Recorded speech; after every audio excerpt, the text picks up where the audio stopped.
Dear colleagues, do take your seats so that we can begin.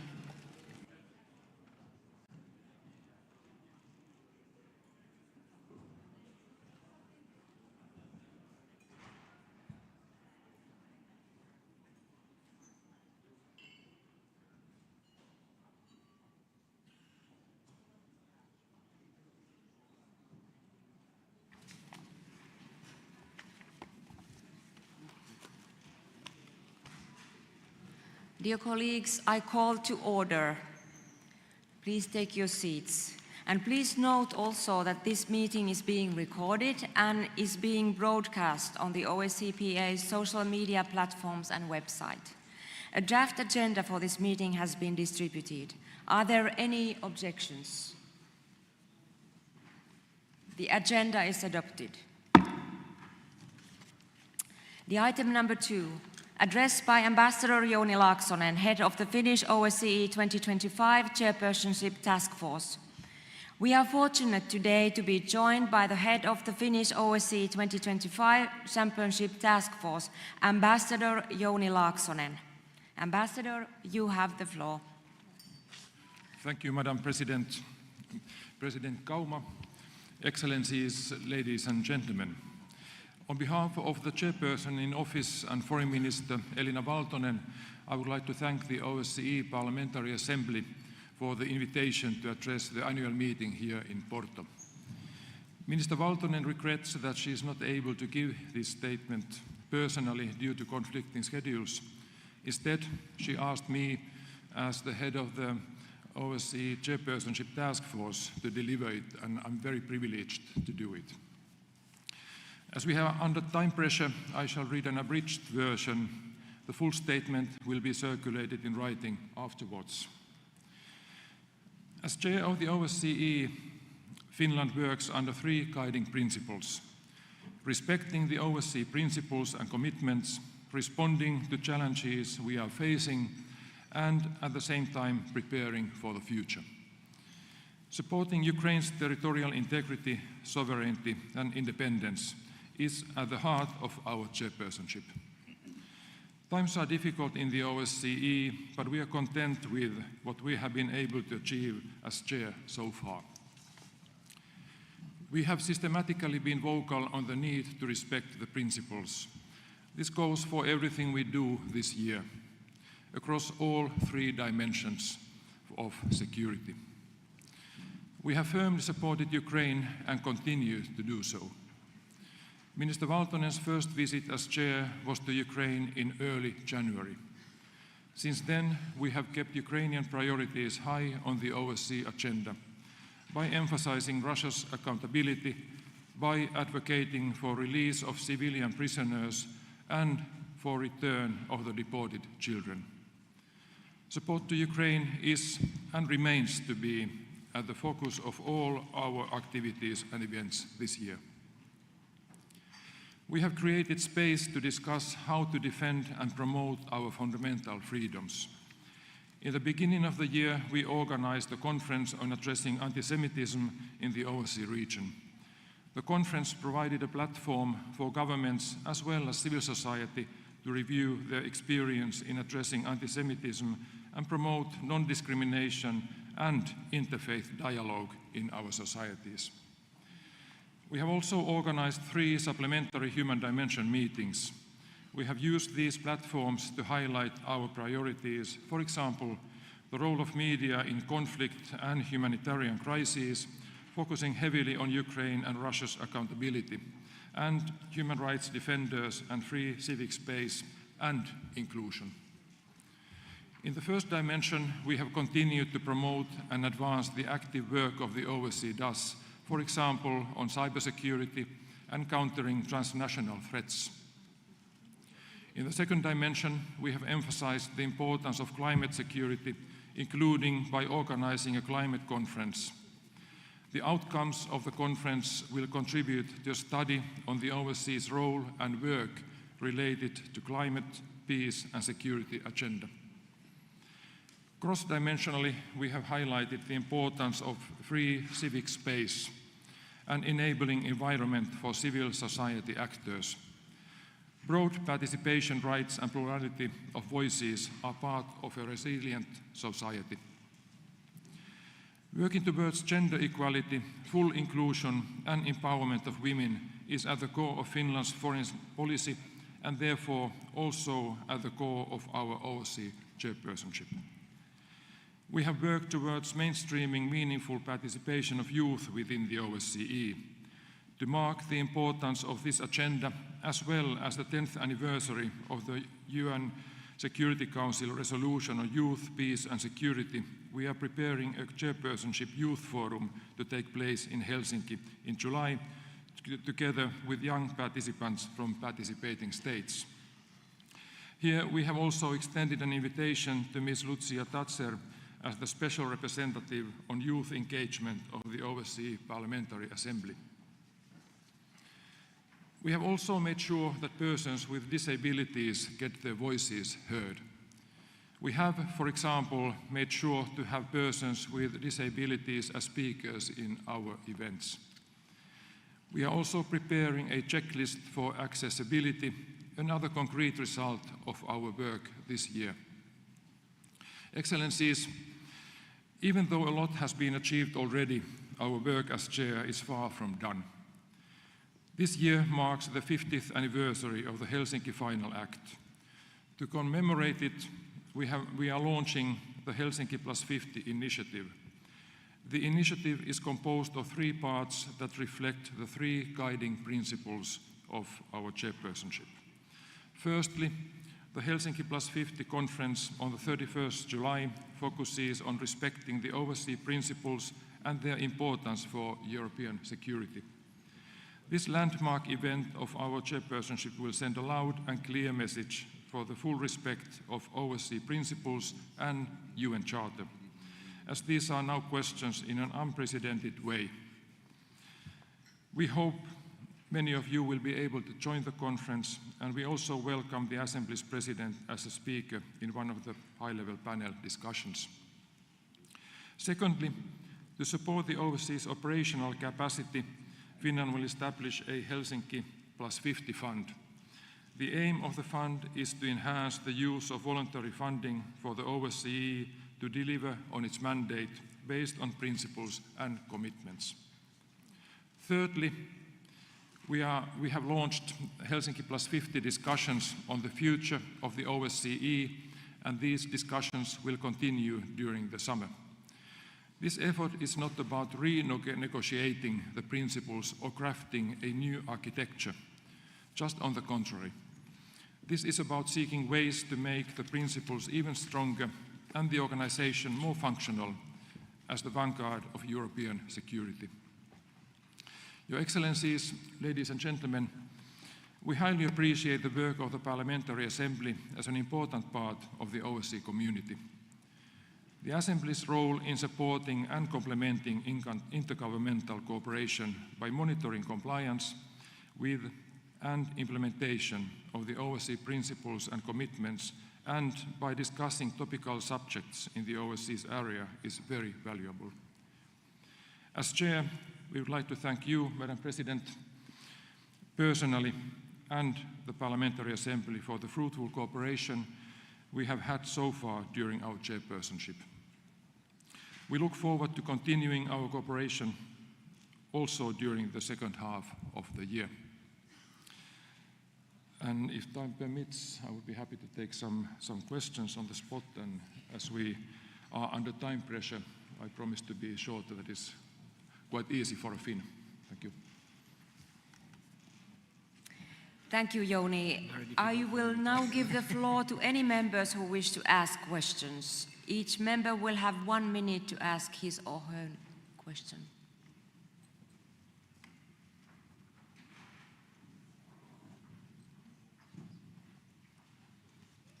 There is Ukraine who wants to pose a question. Please. It's not a question, it's great thanks for leadership in this very hard period.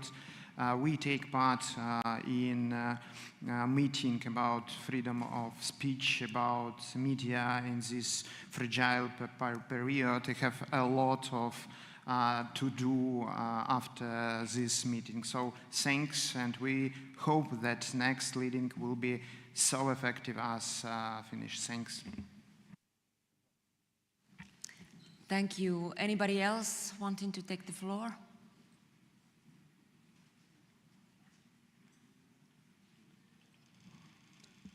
Joni, it seems like your presentation was so comprehensive that there is no need for asking any questions. Also, on my behalf, I would like to thank you and the Foreign Ministry for our excellent cooperation through this year. And I look forward to giving a speech also at our event on the 30th of July in Helsinki. Thank you.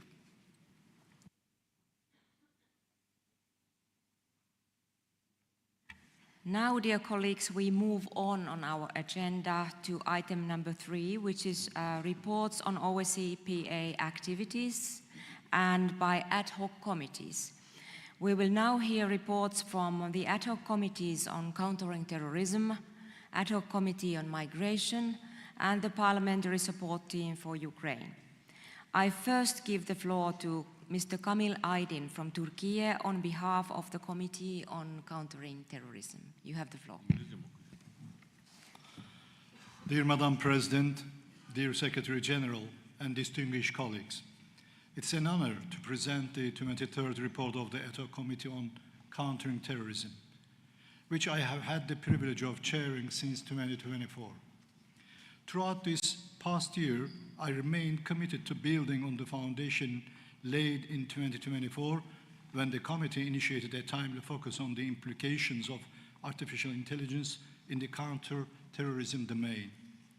At the time, we emphasized both the challenges and opportunities of AI. Its very real dangers when misused to create deepfakes, spread disinformation, or enable violent extreme content online, but also its potential to enhance prevention, detection, and monitoring of counterterrorism activities. Since the beginning of 2025, our committee has been confronted with 3 prevalent dynamics. The first one is the rise of lone actors attacks. The second one, the increasing misuse of emerging technologies for terrorist purposes. And the third one is the disturbing trend of youth radicalization to violent extremism in the digital space. These trends should not be considered in isolation. They are mutually reinforcing, creating an environment in which vulnerable individuals, including children, are increasingly at risk, along with our societies at large. Recent data from 2025 Global Terrorism Index have further underscored the urgency of our work.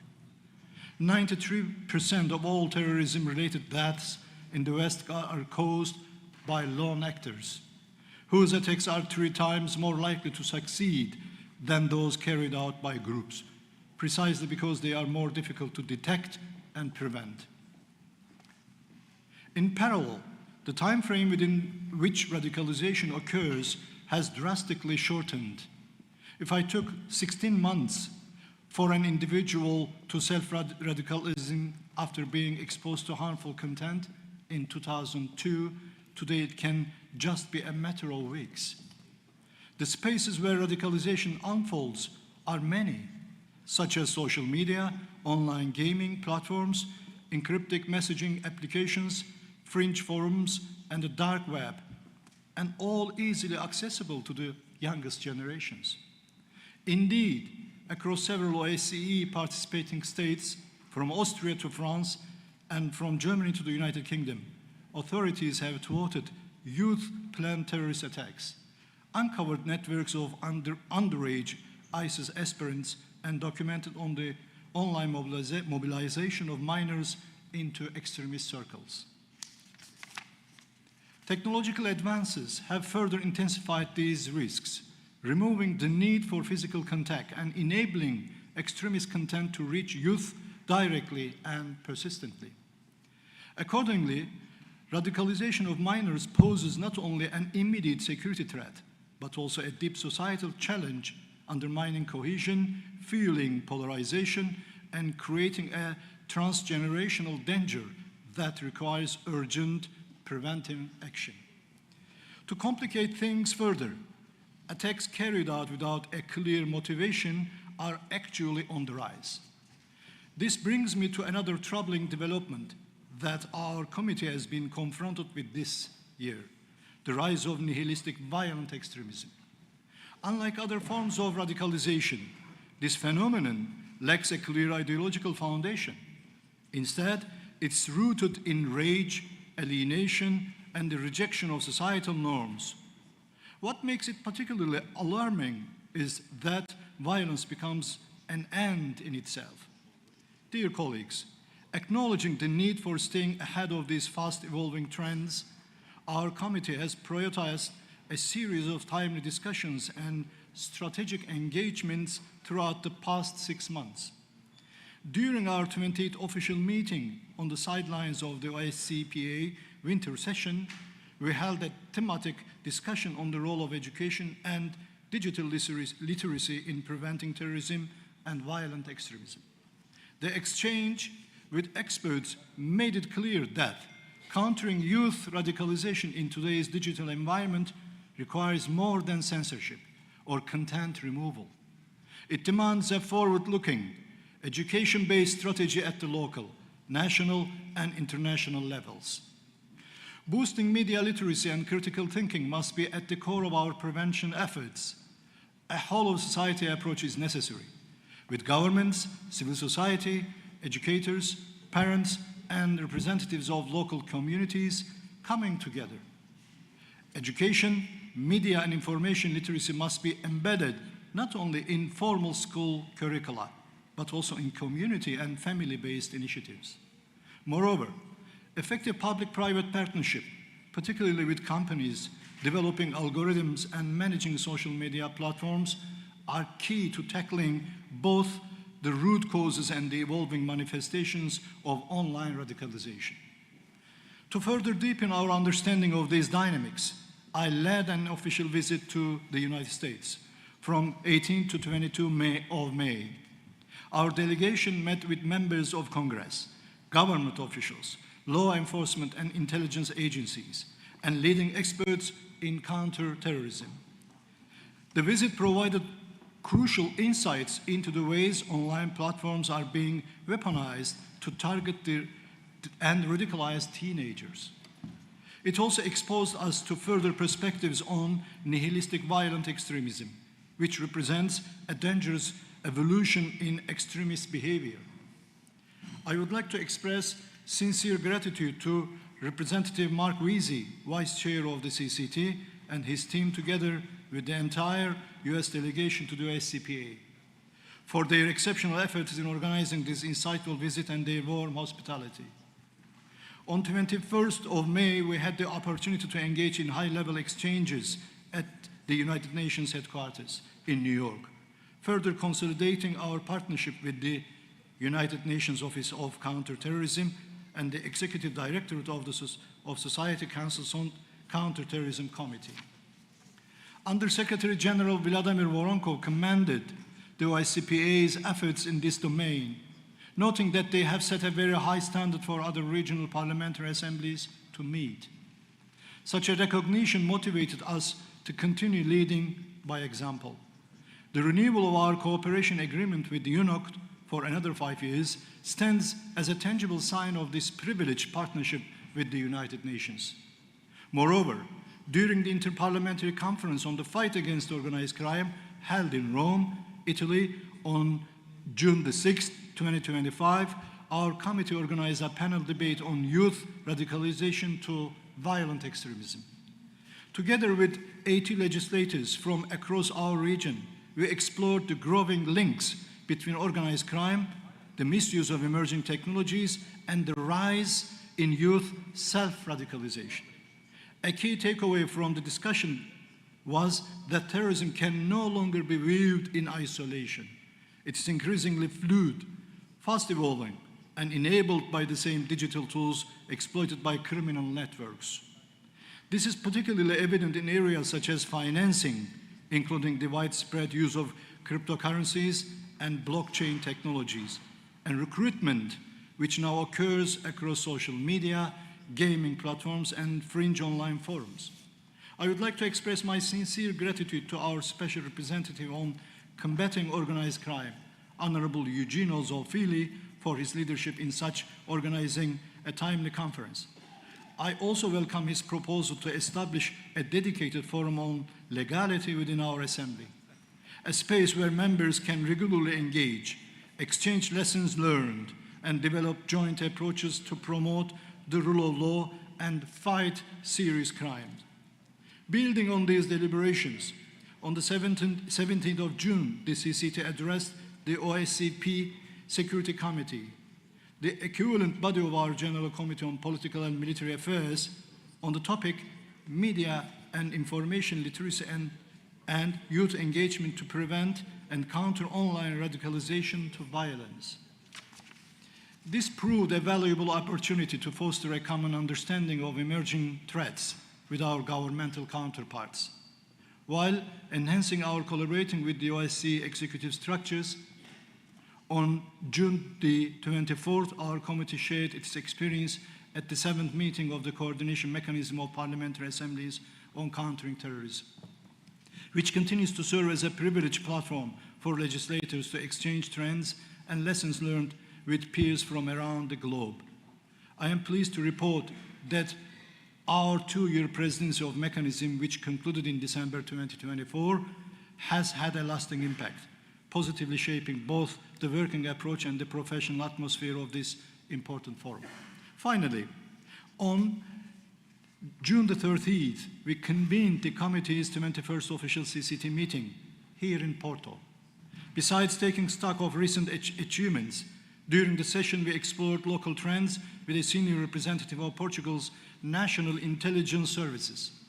I would like to warmly thank the Portuguese delegation to the OSCE for facilitating this valuable exchange. Madam President, the convergence of youth radicalization and nihilistic forms of violent extremism should be a wake-up call to all of us. These trends are corrosive to our democracies and demand an urgent multi-stakeholder response, not only from policymakers, but from educators, families, and civil society. Building on the finding of our work, and in view of supporting coherently policy efforts in this context, the CCT is tabling a supplementary item on the preventing youth radicalization to violent extremism and terrorism through education and media and information literacy.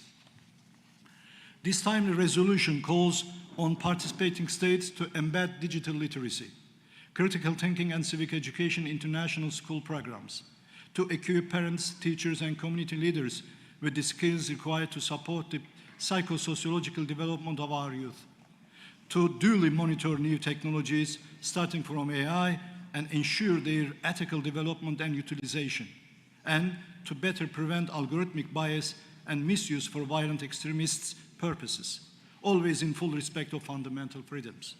Ultimately, this resolution recognizes that early prevention is not optional, it's our only viable path forward. With quality education, close to cooperation, and forward-looking vision, we can protect our youth, our teenagers, our children from violent extremism and hatred, and offer them constructive paths of engagement in our democracies. I trust that this supplementary item will receive your strong support as you did. In closing, I wish to thank the President for the trust and direct engagement, and our Society General for his generous support throughout the year. On behalf of the committee, I would like to thank you all. Thanks a lot. Thank you.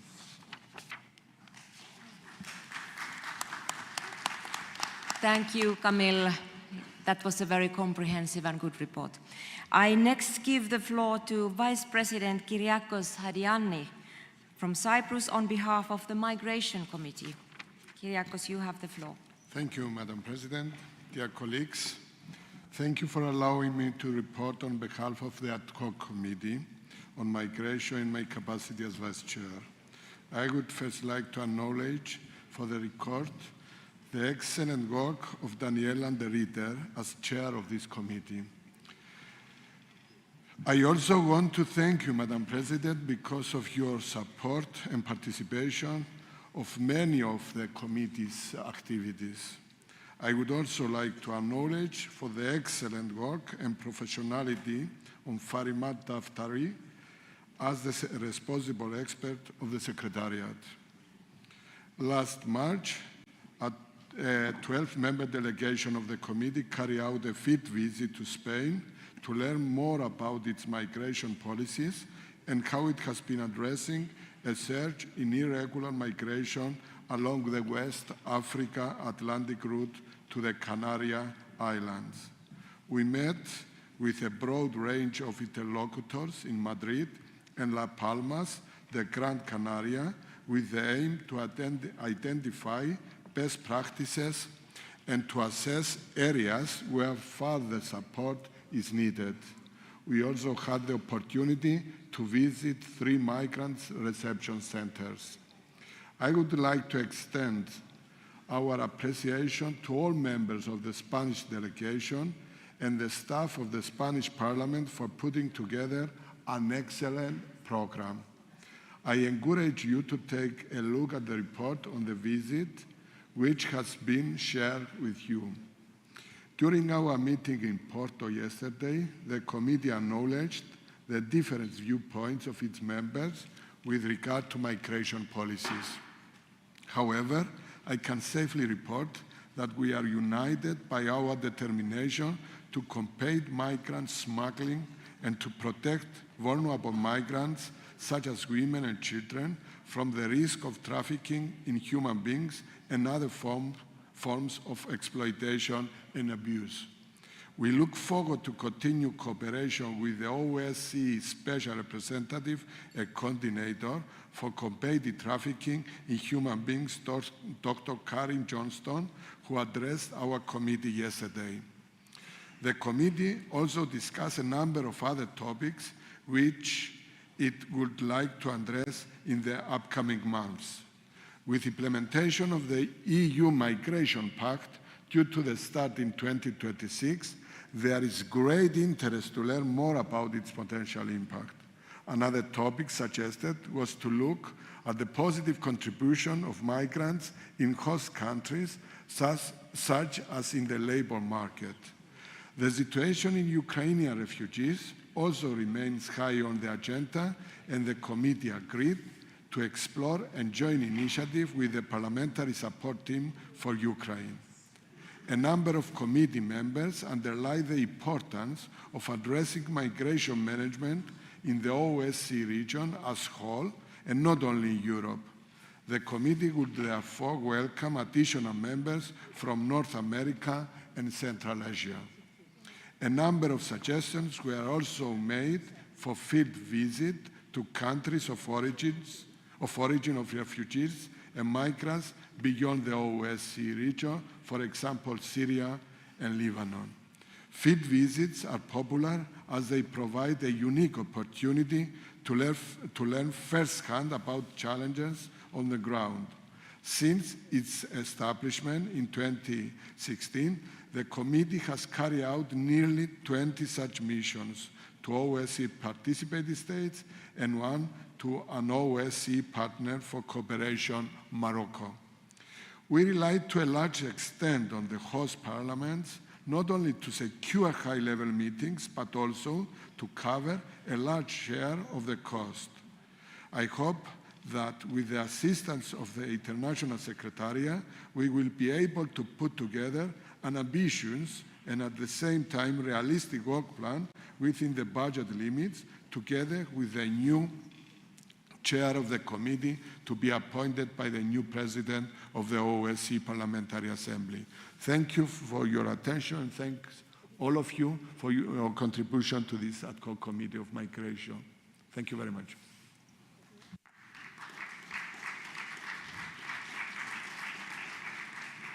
Thank you, Kyriakos.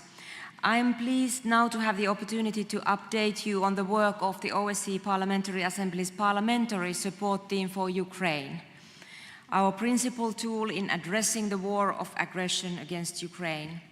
Since its launch in 2023, the PSTU has served as a vital platform for consolidating our Assembly's response, ensuring that Ukraine's needs remain at the top of our agenda. We have worked closely with Ukrainian partners, monitored developments on the ground, contributed to raising awareness on critical topics, and delivered timely, politically relevant recommendations in compliance with our declaration. In that spirit, I have invited Vice President and PSTU co-chair Mikita Poturayev and the 3 special rapporteurs to share their brief remarks. Dear Mikita, you have the floor now. Thank you, Madam President. Dear colleagues, the Parliamentary Support Team for Ukraine has been active since 2023 already. During this time, its members have visited our country on numerous occasions, both as part of official OSCE PA delegations and through individual missions. The PSTU's reports have significantly contributed to strengthening our joint general resolutions and shaping a common understanding of the situation on the ground. I would like to express my deep gratitude to President Pia Kauma, Senator Ben Cardin, Congressman Joe Wilson, and Secretary General Roberta Mantella for their initiative in establishing the PSTU, as well as for their unwavering support, active engagement, and commitment to ensuring its effective work. My sincere thanks also go to our dedicated and insightful special rapporteurs, Carina Odebrink of Sweden, Lucy Potuchkova of Czech Republic, and Mati Raidma of Estonia, for their high-quality, professional, and principled reporting.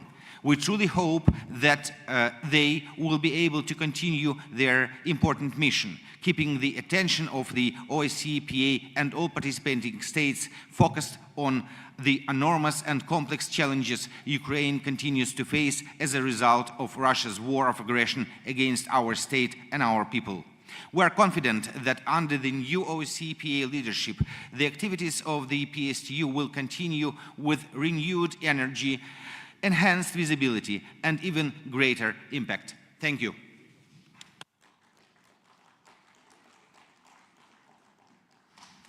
Thank you, Mikita. As announced earlier, I now hand over the floor to our 3 special rapporteurs, Carina Ödebrink, Lucy Potuchkova, and Mati Raidma. You have 2 minutes, each of you, to say a few words on your respective mandates and activities. Dear Carina, the floor is yours. Thank you, Madam President, and I would like to underline what Madam President and also Mikita Poturayev has said. I think the work of the support team for Ukraine is very important, and as I said when we had a meeting one of the other days here, it's one thing to talk about Ukraine, the support for Ukraine and what we need and have to do. But it's another thing to be on the spot in Ukraine. And I very much appreciate the travel we could make in the beginning of this year. So I would like to take the opportunity to thank the OSCE PA Secretariat, the delegation from Ukraine, with in charge of Mikita Poturayev, for organizing the travel to Kiev. It was so touching and so important to meet people in Ukraine and to visit the spot where the first battle was in 2021, to see the young men and the young women who sacrificed their lives for Ukraine, for the future of Ukraine. So as a rapporteur for this support team, but also as a rapporteur in the 3rd committee, I will continue together with all of you to the work for Ukraine, for the peace and the future of Ukraine. Thank you very much.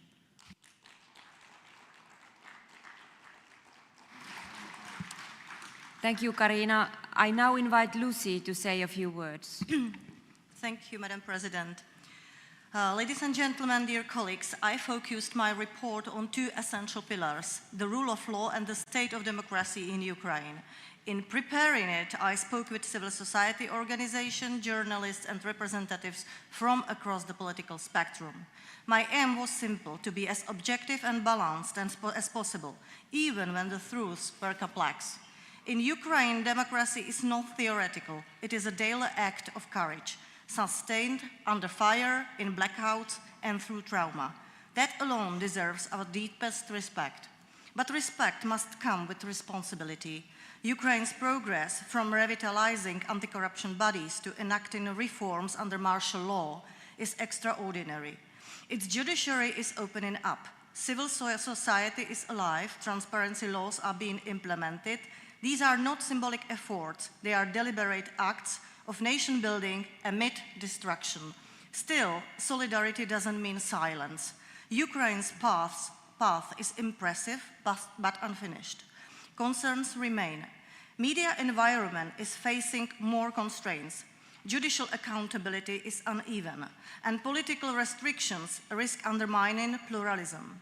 There have been bans on international travel imposed on female MPs, civil servants, and judges that have been sharply criticized by civil society organizations as disproportionate and lacking a clear legal basis. Growing reliability on extrajudicial sanctions against domestic political actors has also raised serious concern. These are not signs of failure, but of the real and present danger that war imposes on democracy. And yet, Ukraine debates its flaws. It argues in parliament, challenges in court, protests on the streets. That, in truth, is the soul of democracy. Our task as international partners is clear: support Ukraine not only with weapons, but with principled pressure. Encourage reform, insist on accountability, champion pluralism. Ukraine is not perfect, and which country is? But it is striving, and in war, that striving is heroic. Let's walk this hard road with Ukraine, with clarity, conviction, and courage. Thank you very much.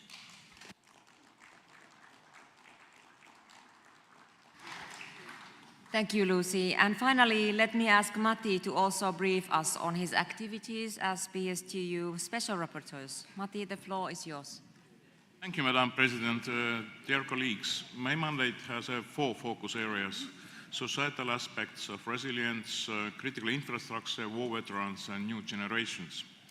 During my special rapporteur time, I have concluded 2 field visits to Ukraine, initiated the PSTU's joint statement on May 8th, and as a result of discussions in Verkhovna Rada, we had, day before yesterday, side event here in Porto with representatives of youth organizations from Ukraine. The active participation of Ukraine youth is national recovery emerged as a strategic priority.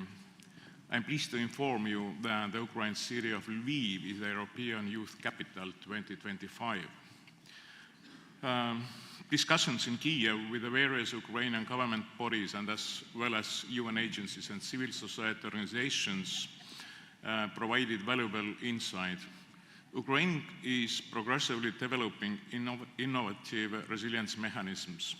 Moreover, Ukraine is a leader in resilience expertise, also demonstrating a willingness to share those mechanisms with the interested parties, fostering international cooperation and knowledge exchange. As a follow-up of those visits, I initiated a questionnaire, what I recently shared with the PSTU and would like to send to all OSCE members of the Porto, with the main aim to assess the level of assistance being provided and identify priority areas where additional support might be needed. Some observations about war veterans. Ukraine veteran population is rapidly growing. With over 1 million registered veterans, a number could reach 6 million. The Ministry of Veteran Affairs plays a central role in veteran services. Recently was adopted a new veteran strategy. Considering all above, it is clear that Ukraine needs the strategic support of its friends and allies to strengthen its resilience. There is a lot more work to be done. I thank our colleagues in Kiev and our Secretariat, especially Francesco Pagani, for their supportive advice. Thank you. Slava Ukraini.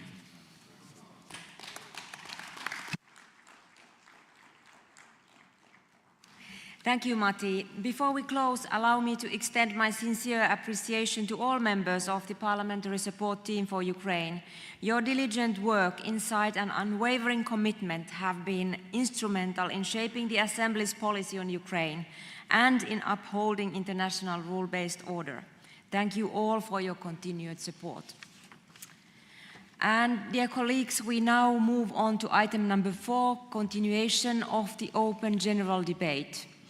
Before we resume our open general debate, I kindly ask that any members wishing to request a vote on a separate paragraph of the Porto Declaration inform my advisors here in advance. Thank you. And to your knowledge, I have almost 50 speakers still remaining on the list. I remind you that I closed the list prior to yesterday's plenary, and the time limit will be 2 minutes.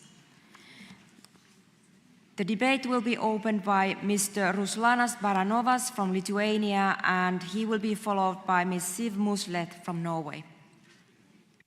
Madam Chair, I withdraw my request to take the floor.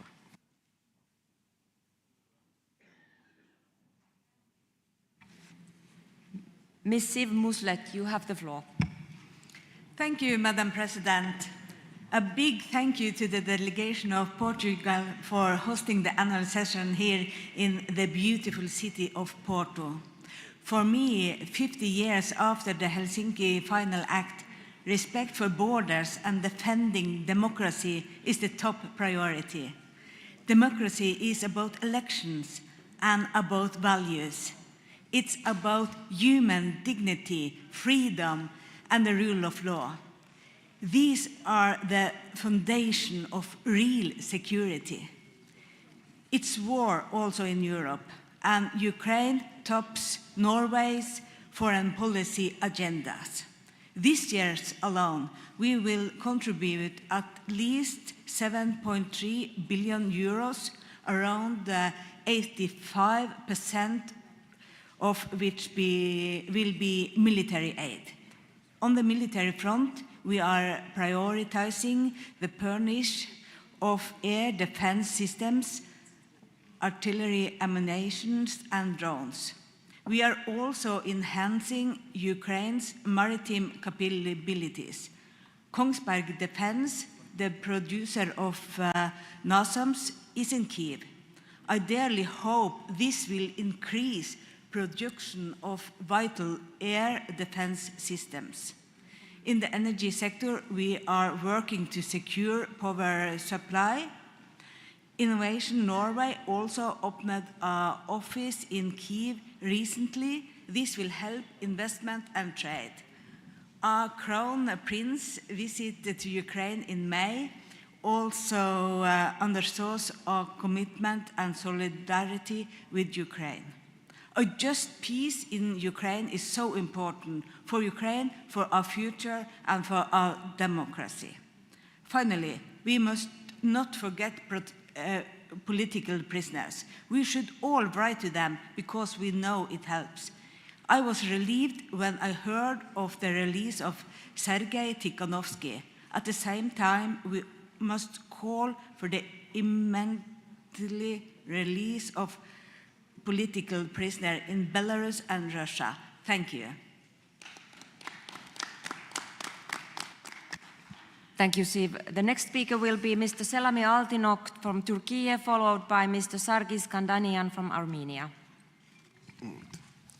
Sayın Başkan, değerli meslektaşlarım, Helsinki'nin 50. yılına girdiğimiz bu dönemde Rusya ile Ukrayna arasındaki savaş geniş bir bölgeyi etkileyen siyasi, insani, ekonomik ve güvenlik yönleriyle çok boyutlu bir kriz olarak var olmaya devam etmektedir. Türkiye olarak bu savaşın başından itibaren savaşın diplomasi ve müzakereler yoluyla sona erdirilmesi gerektiğini savunduk. Bu hedef doğrultusunda taraflarla yakın siyasi diyalogumuzu en üst düzeyde tuttuk. 2022 yıl Mart'ında taraflar arasında doğrudan müzakerelere İstanbul'da ev sahipliği yapmıştık. 3 yıl aradan sonra Rusya ve Ukrayna müzakere heyetlerinin 16 Mayıs 2025 tarihinde İstanbul'da gerçekleştirdikleri görüşme, barışa giden yolda önemli bir dönüm noktası olmuştur. Bu toplantıda her iki taraftan 1000'er kişilik mübadele üzerinde mutabık kalınmış ve 25 Mayıs 2025 tarihinde takas tamamlanmıştır. esir takasının kısa sürede tamamlanmış olması müzakerelerle somut sonuç alınabildiğinin bir göstergesidir. Rus ve Ukrayna heyetler arasında İstanbul'da gerçekleştirilen ikinci tur görüşmeler ise 2 Haziran'da başarıyla sonuçlandı. Toplantı sırasında taraflar olası bir ateşkesin çerçevesine ilişkin görüşlerini paylaştılar. Olumlu ve yapıcı bir atmosferde gerçekleşen görüşmelere arabulucu olarak katkıda bulunmaktan memnuniyet duyduk. Ancak Helsinki ruhu ile hareket etmemiz gereken tek konu bu değil. Kuşatma altında Gazze'de yaşananlar modern tarihin en büyük insanlık dramlarından biridir. Son dönemde yaşanan çatışmalarda binlerce masum sivilin, kadınların ve çocukların hayatını kaybetmesi, hastanelerin ve ibadethanelerin hedef alınması, uluslararası hukukun ve insanlık vicdanının ağır bir şekilde ihlal edildiğini göstermektedir. İsrail'in Gazze'ye yönelik operasyonları, orantısız güç kullanımı ve ayrım gözetmeksizin sivillere hedef alması bir soykırım haline almıştır. Filistin halkının yaşadığı zulüm, uluslararası toplum tarafından da kabul gören 2 devletli çözüm ile mümkündür. Gazze halkının acısı ancak 1967 sınırlarına göre belirlenmiş ve başkenti Doğu Kudüs olan bağımsız bir Filistin devletin kurulması ile dinlenecektir. Orta Doğu'daki gerilimin tırmanmasında İran-İsrail çatışmaları da endişe verici bir boyuta ulaşmıştır.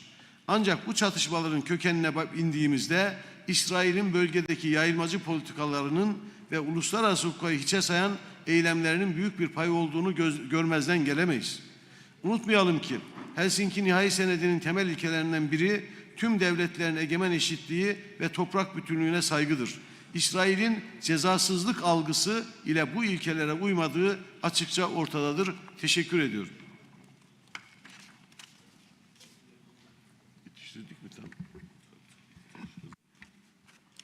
Thank you. And the next speaker is Mr. Sargis Kandanian from Armenia, followed by Mrs. Sharon Hodgson from United Kingdom. Thank you, Madam President. One of the key pillars of the Helsinki Final Act is the commitment to cooperation among participating states. It declares, states will promote good neighborly relations among themselves and will strive to develop closer relations on an improved and more enduring basis for the benefit of peoples. 50 years after the adoption of this document, unfortunately, we have not yet achieved that goal. Out of the 3 OSCE participating states that are Armenia's neighbors, we have open borders and dynamic cooperation only with Georgia. We value and deeply appreciate this friendly and strategic relationship, which is rooted in shared interests, values, and trust. The people of Armenia aspire to have normalized relations and meaningful cooperation with our other 2 neighbors as well.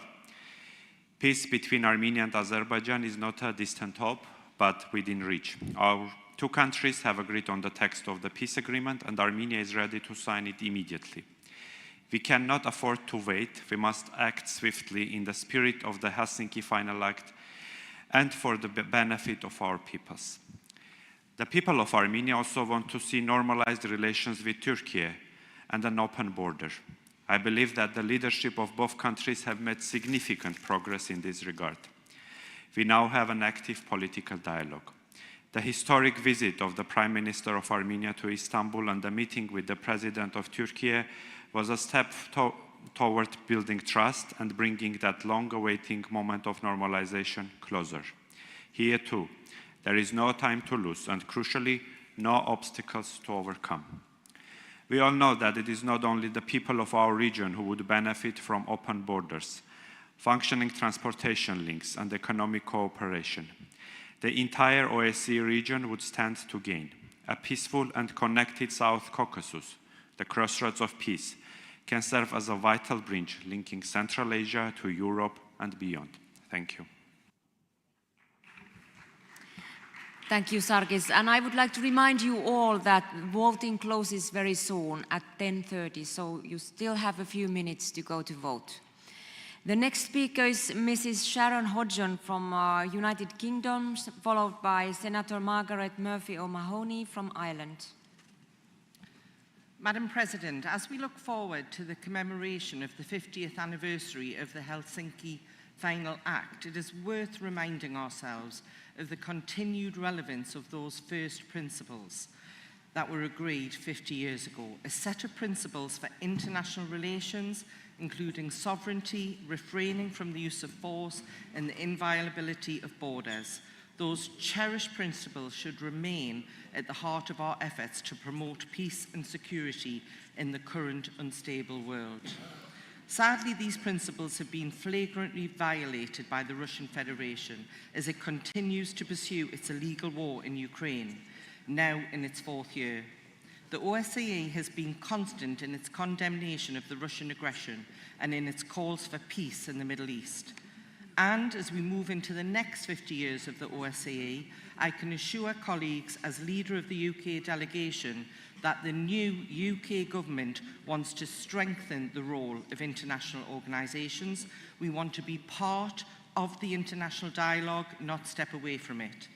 In this context, I believe the role of our Parliamentary Assembly is critical in the time ahead, and we must show the power and potential of multilateralism rooted in cooperation, dialogue, respect for human rights, and promoting democracy. These are our shared values in the Parliamentary Assembly, and the UK will play its part to support and promote these values as we enter the next 50 years of this highly valued international forum. Thank you. Within time as well.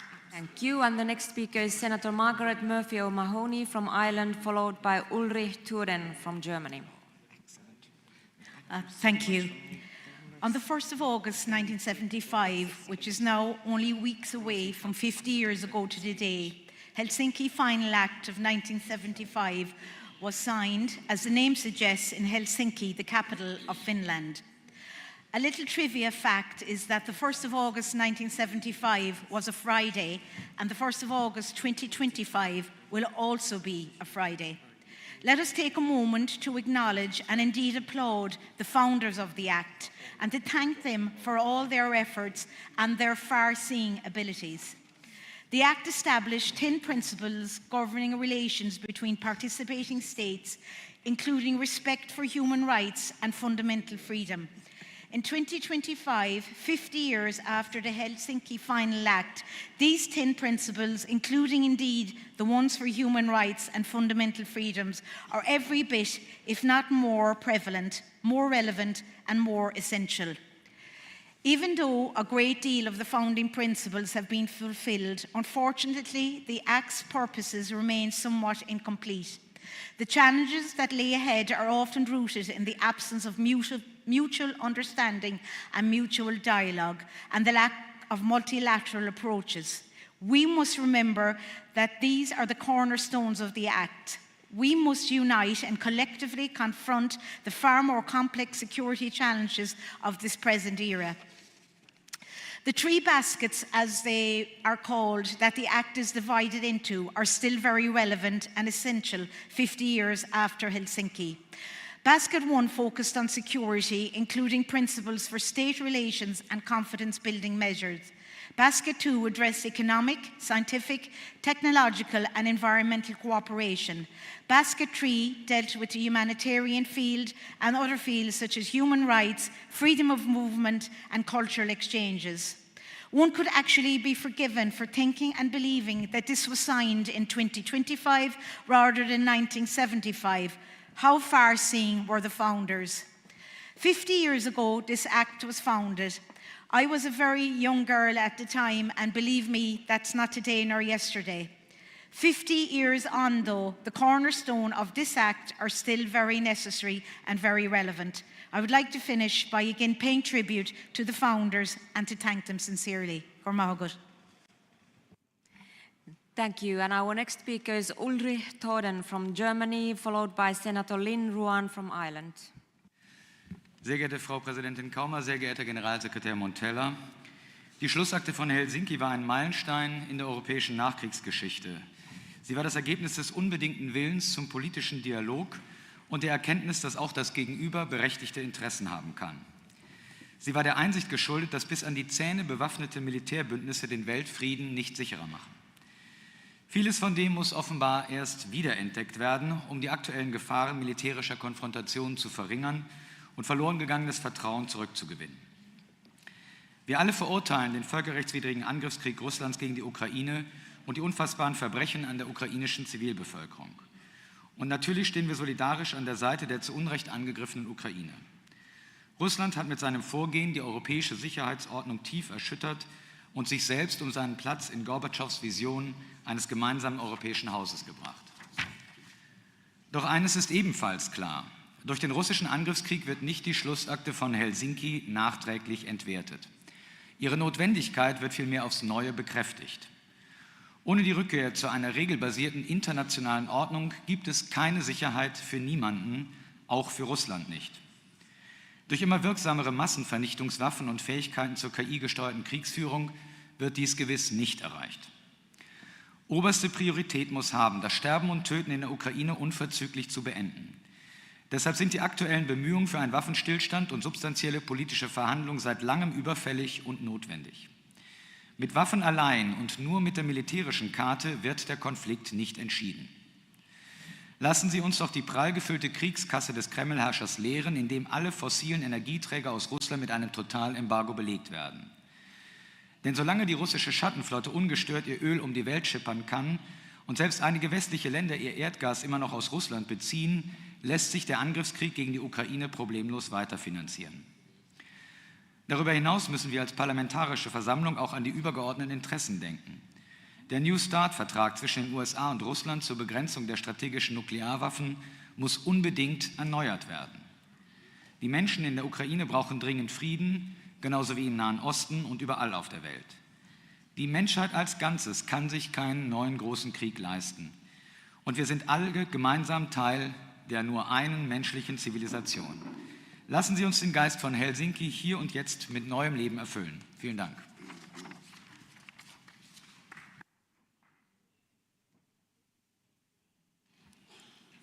Thank you. The next speaker is Senator Lynn Ruan from Ireland, followed by Mr. Pascal Lecamp from France. As we reflect on 50 years of the Helsinki Accords, the OSCE, the EU and its member states can no longer claim to uphold the values and principles they were founded on. Peace, human rights, dignity and freedom are guiding principles for the European people, but apparently not their institutions. Last week, EU Foreign Policy Chief Kaja Kallas presented a restricted note as part of the review of the EU-Israeli relations at a meeting of EU Foreign Affairs Ministers. According to the report, the EU has corroborated that the UN allegations that Israel was guilty of indiscriminate attacks, starvation, torture and apartheid against Palestinians. Yet the EU has refused to suspend the EU-Israel Association Agreement despite persistent breaches of human rights obligations by Israel. The rogue state of Israel and its extremist government are emboldened in their war crimes because we refuse to hold them to account. The entire population of Gaza is now experiencing acute food insecurity, with almost 500,000 people facing starvation, and with the privatisation of death trap aid, Israel lures hungry Palestinians to slaughter. 70% of water infrastructure has been damaged or destroyed.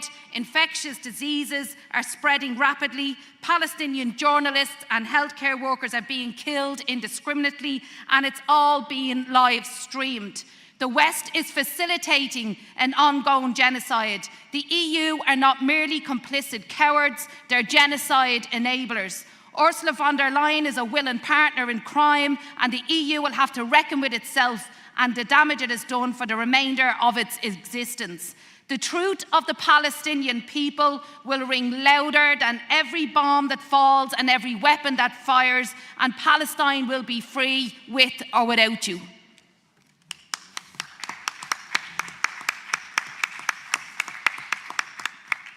Thank you. And our next speaker is Tural Ganyaliev from Azerbaijan, followed by Ms. Maya Bidache from Georgia.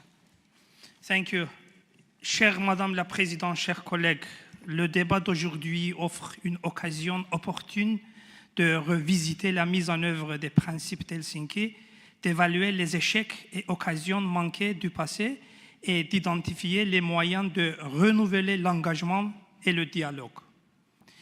Malheureusement, la situation sécuritaire dans l'espace de l'OSCE demeure tendue et confrontée à des défis sans précédent, notamment les violations du droit international, la crise du multilatéralisme, l'érosion de la confiance et du dialogue, ainsi que la montée de l'intolérance et de la discrimination, en particulier l'islamophobie, qui continue de saper les objectifs fondamentaux de l'OSCE en matière de sécurité globale et coopérative. En plus, des menaces conventionnelles, y compris celles de nature transnationale, l'évolution rapide de l'environnement sécuritaire, ainsi que les risques émergents dans de nouveaux domaines accroissent l'incertitude et mettent à l'épreuve la capacité de la communauté internationale et des organisations à s'adapter et à répondre efficacement. À l'approche du 50e anniversaire de l'acte final d'Helsinki, il est utile de rappeler la validité continue des principes et engagements consacrés dans ce document fondateur.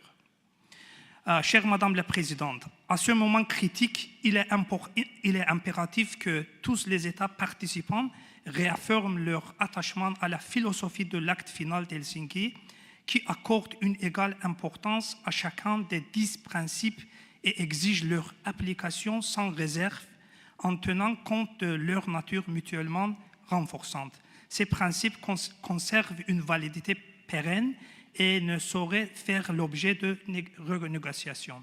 Malgré les défis actuels, nous restons convaincus que les principes et engagements consacrés dans l'acte final d'Helsinki constituent la base du dialogue et de la coopération au sein de l'OSCE et au-delà. Il doit s'agir de notre objectif commun le plus élevé, faire respecter ces principes et veiller à leur stricte application dès qu'ils sont remis en cause ou menacés. Je vous remercie. Merci. And the next speaker is Ms. Maija Bitace from Georgia, followed by Honorary Peter Bohm from Canada. Madam President, distinguished colleagues, I want to speak on behalf of Georgia, a country with highest economic growth in Europe, even as its 20% remains under Russian occupation. At a time when war is reshaping our region from Ukraine to Middle East, Georgia stands as a rare case of peace preserved under pressure. We are not free from threats, but we have chosen stability over chaos, institutions over populism, and long-term vision over short-term provocation. Preserving peace is not vital only for Georgia, but for the entire Black Sea region. This is why the OSCE matters, and in undermining its role through politicized observation or selective criticism is not just unfair to Georgia. It challenges the very principles of the Helsinki Final Act and collective security. Calling for new elections in Georgia, despite a largely positive assessment by the OSCE observation mission, undermines the credibility of the OSCE itself. Such statements echo rhetoric of radical opposition, forces rejected by Georgian people, and risk politicizing the OSCE's vital role. We urge you to respect OSCE's findings and refrain from damaging public trust in international institutions. We see attempts to apply criticism to Georgia using standards that many Western countries themselves use to safeguard their sovereignty and institutions. What is called a crime in Britain, Canada, or Sweden cannot be rebranded as political persecution in Georgia. That's not just a double standard, it's a pure cynicism. It undermines international law and weakens public trust in global partnership. Disinformation and external manipulation, interference in Georgia's domestic affairs, including our democratic choices, does not support peace or democracy in OSCE region. It threatens both. We ask to respect our sovereignty, peace, and international law. Thank you very much. Thank you. And our next speaker is Honorary Peter M. Boehm from Canada, followed by Ms. Timea Zabo from Hungary. Thank you, Madam President. Colleagues, we are witnessing the slow decline of an international system set up long ago that no longer appears fit for purpose. We are also seeing our collective commitment to the principles and values that have underpinned international security cooperation being replaced by zero-sum, self-serving perspectives. The timing of this state of affairs could not be worse. It is occurring at a moment when the world is facing mutually compounding challenges, a situation that many refer to as a polycrisis. The political climate that once provided a positive context for the OSCE's evolution has been replaced by growing divisiveness and distrust. We need to meet the moment, colleagues. Since at least 2008, various initiatives with different or conflicting intentions, either to create a new framework for Euro-Atlantic security or to reform the OSCE to enhance its effectiveness, have been waylaid by questions about the organization's viability and whether it can be reformed given its decision-making principles. Indeed, one can even say that these principles have been entirely abandoned since Russia's illegal annexation of Ukraine's Crimean Peninsula and the Donbass in 2014.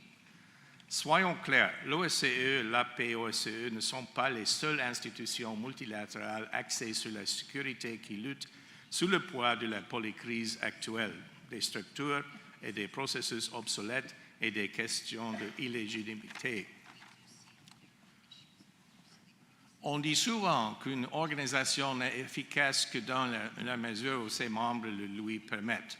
En tant que membre de longue date et engagé de l'OSCE et l'APOSCE, et selon leurs principes, le Canada est prêt à continuer de soutenir le multilatéralisme et les réformes nécessaires pour garantir son efficacité sous toutes ses formes. Merci de votre attention. Thank you. And our next speaker is Ms. Timea Szabo from Hungary, followed by Mr. Ville Skinnari from Finland. Thank you, Madam President. Dear colleagues, we are here to mark 50 years since the Helsinki Final Act, a commitment to peace, security, democracy, and human rights. Yet, half a century later, global peace remains elusive. Just days ago, war criminal Vladimir Putin launched Russia's largest aerial attack on Ukraine since his unlawful war began. In the Middle East, conflict continues with hostages, starving children, and shattered ceasefires. But human rights violations aren't only happening on the edge or outside Europe. In the heart of the EU, Hungary's Prime Minister Viktor Orbán recently banned the peaceful Budapest Pride. His justice minister threatened the city's mayor with jail and warned foreign diplomats they could be declared persona non grata for participating. Hungarian citizens also face threats of grave financial penalties. Yet, over 450,000 Hungarians stood up, not just for LGBTQ rights, but for democracy and European values, making the Budapest Pride the largest anti-government protest ever. Our message was clear. Love and solidarity cannot be banned. We want to belong to Europe and not Putin's Russia. But instead of accepting his defeat, Orbán responded with Chinese face recognition tech to target the Pride participants, a direct violation of EU laws, including the Charter of Fundamental Rights, the AI Act, and GDPR. As a response, the European Commission has pledged to launch an infringement procedure against the government. And now I ask you, in this procedure, please urge your governments to ensure that the EU enforces its own laws. Otherwise, severe human rights violations will spread like cancer across Europe. If our work as OSCE consists solely of condemning violations after the fact, then we betray the very spirit of the Helsinki Final Act. Thank you. Thank you. And our next speaker is Mr. Ville Skinnari from Finland, followed by Mr. Gaia Mammadov from Azerbaijan. Thank you, Madam Chair. The documentary film Helsinki Effect we saw here in Porto was a great document that illustrated how diplomacy, driven by competing objectives of superpowers, can yield transformative outcomes. Today, the legacy of Helsinki reminds us that principled diplomacy, the need to respect international law and multilateral agreements are even more important than 50 years ago, and it's our job to make sure that this happens. Even today, ladies and gents, OSCE has a unique opportunity to work on these solutions. But we need to become more strategic, we need to become more comprehensive.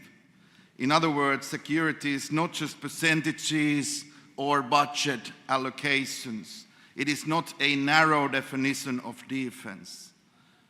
We need to define a new comprehensive security approach integrating not just military, but political, technological, economic, social, and human dimensions in a holistic way.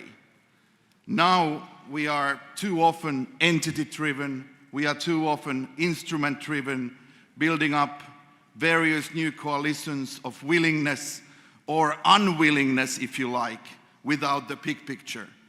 And the OSCE is us. We cannot and we shouldn't outsource this fact. And lastly, we need to deepen our collaboration with multilateral organizations like the UN, as well as trusted regional partners. The European Union collaboration must generate concrete actions and results. We could utilize the know-how and resources of the NGOs and well-recognized think tanks, but at the same time prevent overlaps and enhance comprehensive and complementary actions. Thank you so much. Thank you, Ville. Next speaker is Mr. Gaya Mamadov from Azerbaijan, followed by Mr. Thomas Porte from France.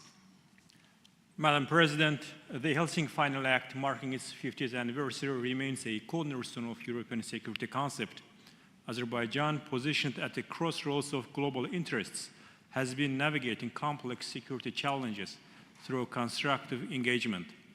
Having liberated its territories occupied by Armenia, Azerbaijan resolved this prolonged conflict, which had been the main hurdle for both nations' political independence and development. Now Azerbaijan is determined to secure lasting peace. We would like to see Armenia to remove the territorial claims from its constitution and take other steps so that lasting peace can be established in the region. International political support for peace building is vital, but it must be accompanied by robust aid for post-conflict reconstruction and demining. Supporting recovery and rehabilitation of conflict-affected areas is first and foremost a matter of human solidarity. Swift recovery is also essential for preventing frustration among conflict-affected communities and thereby a crucial condition for peace and reconciliation. This is especially true for Azerbaijan, which faces the immense task of rehabilitation and demining in 14% of its territory. With strong national ownership, we have developed capable institutions and allocated significant resources to this end.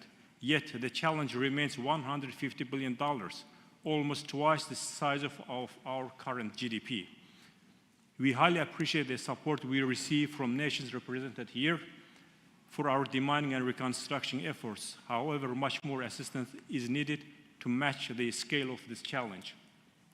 We also reiterate our unwavering commitment and support to the right to return as the basic human rights without discrimination based on race or ethnicity, and consider enabling the safe return of Azerbaijanis expelled from Armenia for upholding human rights and justice. We are confident that the OSCE Parliamentary Assembly will help peace and reconciliation in our region by constructive dialogue. Thank you. Thank you. And our next speaker is Mr. Julian Lörins from Romania, followed by Honorary Darren Fisher from Canada. Right. In that case, Honorary Darren Fisher from Canada, you have the floor. Thank you very much, Madam Chair. Colleagues, I think we're all very well aware that the information environment is complex, fragmented, and more precarious than ever. We live in an age where information spreads across continents instantaneously, and where lines between truth and fiction have become increasingly blurred. While social media and AI-powered technologies have made information more accessible, they have also made it more difficult to distinguish credible information from fake news. Researchers have found that, on average, fake news is about 70% more likely to be shared than information that faithfully reports actual events. The rapid dissemination of misleading and outright false information can have significant effects on our democracies and erodes trusts in our institutions. We see declining levels of confidence in mainstream journalism and traditional media. We're also witnessing a rise in extremism online due in part to social media algorithms that amplify information that is more likely to spark engagement or outrage than present facts in a neutral way. As has been discussed during this assembly, bad actors are increasingly deploying disinformation online as a tool of warfare. One of the most alarming examples of this is foreign interference in our elections. Now, we know that Russia has meddled in the elections of several participating states. Canada has also been targeted by foreign interference in our democratic processes.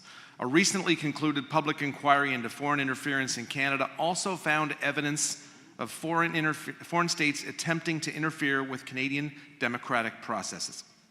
In this increasingly competitive international environment, participating states need to use all the tools at our disposal to promote the integrity of the information space. Over the course of this annual session, delegates have outlined a number of ways of doing this, including by countering disinformation and investing in digital literacy programs.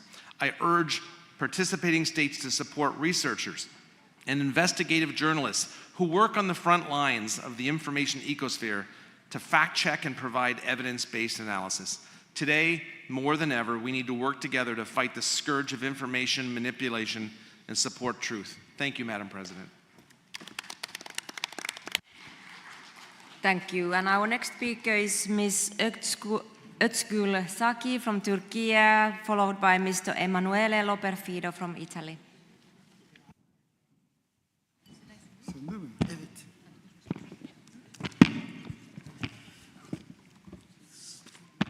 Sorry. Thank you, Madam Chair. At this meeting, we reiterated the commitment of OSCE participating states to upholding the principles set out in the Helsinki Final Act. It is good, but does the new migration policy of European countries comply with these principles? Let's have a look. Germany, Italy, UK, as well as US decide the establishment of removal center in the third countries and on the high seas. Following the UK's controversial agreement with Rwanda, Germany and Austria seems to be planning to send people whose applications have been rejected, especially to African countries. UK is similarly negotiating with Western Balkan states to set up offshore center for asylum seekers to be deported.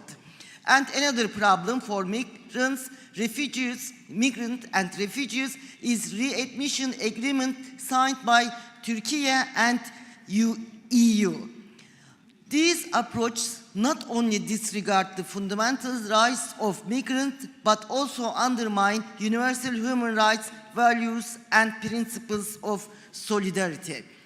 It is our common duty to increase solidarity with refugees, migrants, and stand against unjust and inhuman practice. Thank you. Thank you. And our next speaker is Mr. Emanuele Loperfido from Italy, followed by Theodoros Karaoglu from Greece. Signora Presidente, cari colleghi, a 50 anni da Helsinki celebriamo un percorso difficile, ma che sicuramente ci rende orgogliosi, con una mostra ed un film, e voglio ringraziare i nostri splendidi ospiti, gli amici portoghesi, per averlo organizzato. Abbiamo visto di cosa siamo stati capaci. Mettemmo allo stesso tavolo le democrazie occidentali, l'Unione Sovietica e i paesi satelliti. Leader come Gromyko o Khrushchev, noti per molte cose ma non di certo per la propensione alla democrazia, li facemmo sedere al tavolo con noi e cominciammo a far sentire ai loro popoli il profumo della libertà e della democrazia. Non abbiamo allontanato, abbiamo avvicinato, abbiamo parlato e abbiamo avuto successo. Recentemente ho ascoltato il presidente eletto del Venezuela, Edmundo González Urrutia, oggi in esilio, ricordare: la lotta per la democrazia non è mai finita.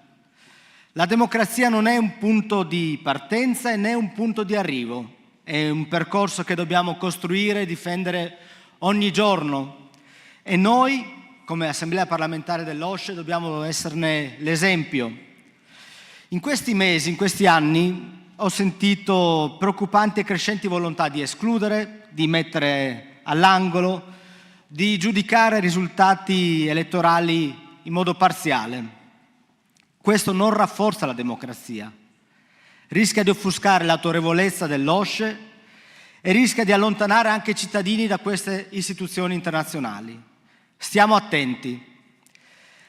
Nella parte introduttiva dell'atto di Helsinki, che abbiamo citato tante più volte in questi giorni, nella fase delle premesse si afferma chiaramente che gli Stati partecipanti dichiarano la loro determinazione di rispettare e mettere in pratica i principi dell'OSCE nelle loro relazioni con tutti gli altri Stati partecipanti, indipendentemente dai loro sistemi politici, economici e sociali, e che sono questi i principi che reggono le loro relazioni reciproche. E allora, se questi principi valevano nel 1975 in piena guerra fredda, a maggior ragione deve valere anche oggi. L'OSCE è il luogo del confronto, del dialogo, della ricerca delle soluzioni. Dobbiamo lavorare per la pace in Medio Oriente e in Ucraina, normalizzare le aree di instabilità, accogliere i Balcani nell'Unione Europea, stabilizzare l'area del Mediterraneo. Sono questi certamente gli obiettivi della nostra organizzazione, ma solo con il dialogo, la cooperazione e un'OSCE riformata, allora possiamo guardare con fiducia al futuro e onorare davvero l'eredità di Helsinki. L'Italia, come sempre, è pronta a fare la propria parte. Grazie. Grazie. And the next speaker is Theodoros Karaoglu from Greece, followed by Mr. Christos Senekis from Cyprus. Thank you, Mrs. Chairman. Dear colleagues, it is my pleasure to address the members of the Assembly of the Organization for Security and Cooperation in Europe. We live in an era where global challenges intersect. I'm referring to the economy, energy, climate crisis, and rapid technological developments. These are issues that know no borders and whose solutions cannot be neither fragmentary nor nationally isolated. The economic resilience of the organization's member states increasingly depends on sustainable development and innovation. At the same time, green transition, investment in research, and the interconnection of scientific communities can strengthen our economies so that new jobs can be created and social cohesion can be strengthened. However, while all these are taking place, we must also protect the environment. The climate crisis is not just an environmental threat, it is also an economic one. Fires, floods, and extreme weather conditions that have become part of our daily lives cost billions and threaten the most vulnerable societies. Therefore, I propose strengthening our cooperation in 4 main areas. First, joint investment in research and technological innovation, especially in so-called green technologies. Second, enhancing digital connectivity, aiming to eliminate inequalities and to promote transparency. Third, education and training of your scientists and professionals in sustainability. And fourth and finally, the creation of a common data exchange mechanism for monitoring climate and economic resilience. Our organization can and has a potential to act as a catalyst for positive developments. Let's move forward with courage, knowledge, and with a shared vision for a sustainable future with more justice and resilience. Thank you. Thank you. And our next speaker is Mr. Christos Senekis from Cyprus, followed by Mr. Zvonimir Troskot from Croatia.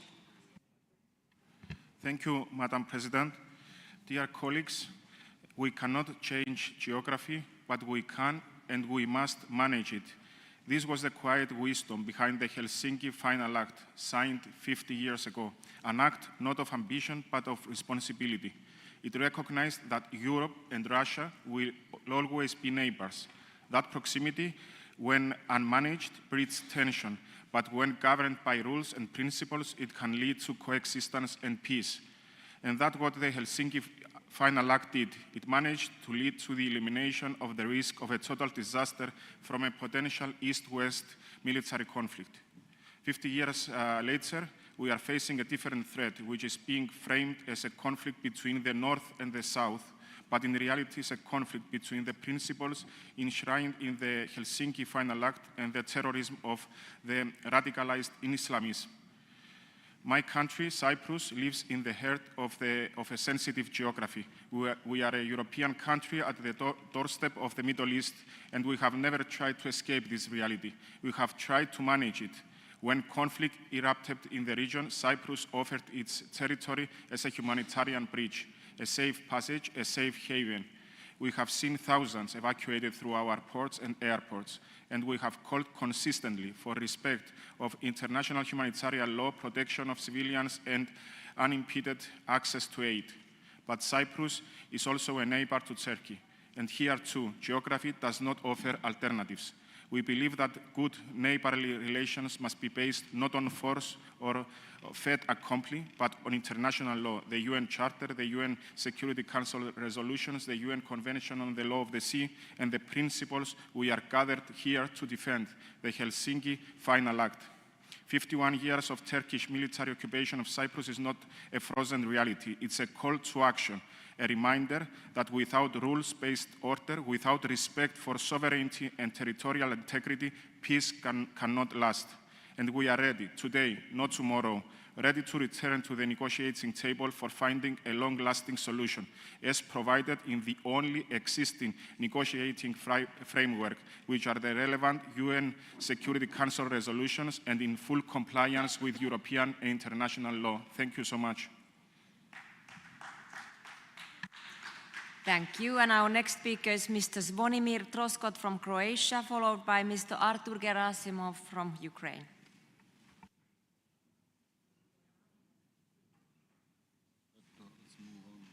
Mr. Artur Gerasimov, you have the floor.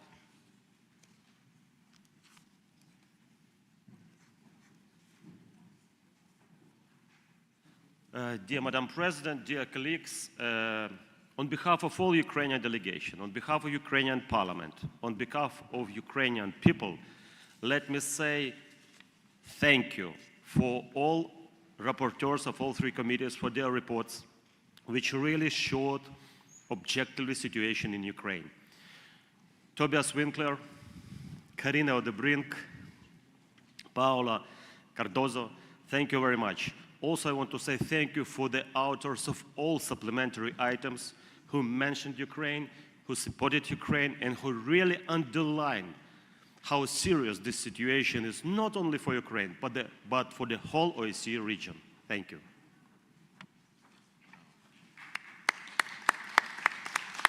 Thank you, Artur. Next speaker is Ms. Skaidrite Abrama from Latvia, followed by Mr. Radoslav Fogiel from Poland. Ms. President, 50 years after the Helsinki Final Act was signed, I saw with my own eyes what the war is. A real war, unjustified, cruel, destroying everything when Russian terrorist army is invading in sovereign, independent country, killing thousands of people without sparing even children. A month ago, I spent about a week in Ukraine. Together with other Latvian parliamentarians, we visited many cities and villages. We saw bombed, destroyed public administrative bodies, buildings, schools, hotels, residential buildings, sports, bridges, huge civilian casualties. And surprisingly, we realized that Ukrainians have not lost their optimism and faith in their victory. In Mykolaiv, a city near Kherson, with a population of 500,000 people, we saw completely destroyed water supply system, a total of 2,000-kilometer water pipeline network. People in this big city are supplied with drinking water, 5-liter plastic bottles. For other needs, they have to use slightly desalinated seawater. But Ukrainians already have started to restore this water supply network, built new bridges and buildings. For me, it's hard to understand because the war and the bombing continues. For those who doubt or even trust into Putin's and Trump's ping-pong game now, I suggest to visit the recently established new war memorial in Lviv. There are 1,100 burials of soldiers from Lviv recently killed in the war. The number of graves is growing. Photos on the graves show bright, smile, handsome, most young people, men and women. Why is Putin's Russia doing this? Why do Ukrainians have to die in their own country defending their right to live here? How long will this aggression continue? On the 50th anniversary of the Helsinki Act, we still have no answers to that. But one is clear, there is no other option than our full support for a free and sovereign Ukraine, as long as necessary. Commemorating the importance of signing Helsinki Act, this is now our task. To end this brutal aggression, to have an international tribunal, and to hold Russia accountable for starting this war. There are no other options. Thank you. Thank you. Our next speaker is Mr. Radoslav Fogiel from Poland, followed by Mr. Levan Makashvili from Georgia. Thank you, Madam Chair. Let me start with thanking our hosts and organizers for preparing this annual session in such a perfect way. We've been discussing throughout these days very important topics in our committees and here in plenary, among others, democracy and sovereignty in countries where those are endangered, demography issues, organized crime, attempts to rewrite history. We were talking about protecting children, about youth issues. And all this at the 50th anniversary of the Helsinki Final Act. And we see today that those are hard times we live in nowadays, both for our organization, but also globally. And we always ask ourselves the question, how should we answer? How should we react? And I'm pretty sure that our answer should not be abandoning our values. I think it's even more important nowadays to stick to our core values and be truthful to them and to ourselves. We should be able to name things accordingly to their true nature. We need to be able to name an illegal, unprovoked aggression when we see one. We need to be able to call attempts by third parties to influence with internal politics of sovereign countries when we see it. We should be able to point out an election interference wherever and whenever it happens, and not remain silent when it concerns a candidate that we actually favor. If we intend to ensure the relevance of this very organization, we must protect its integrity by sticking to the values ourselves. Thank you very much.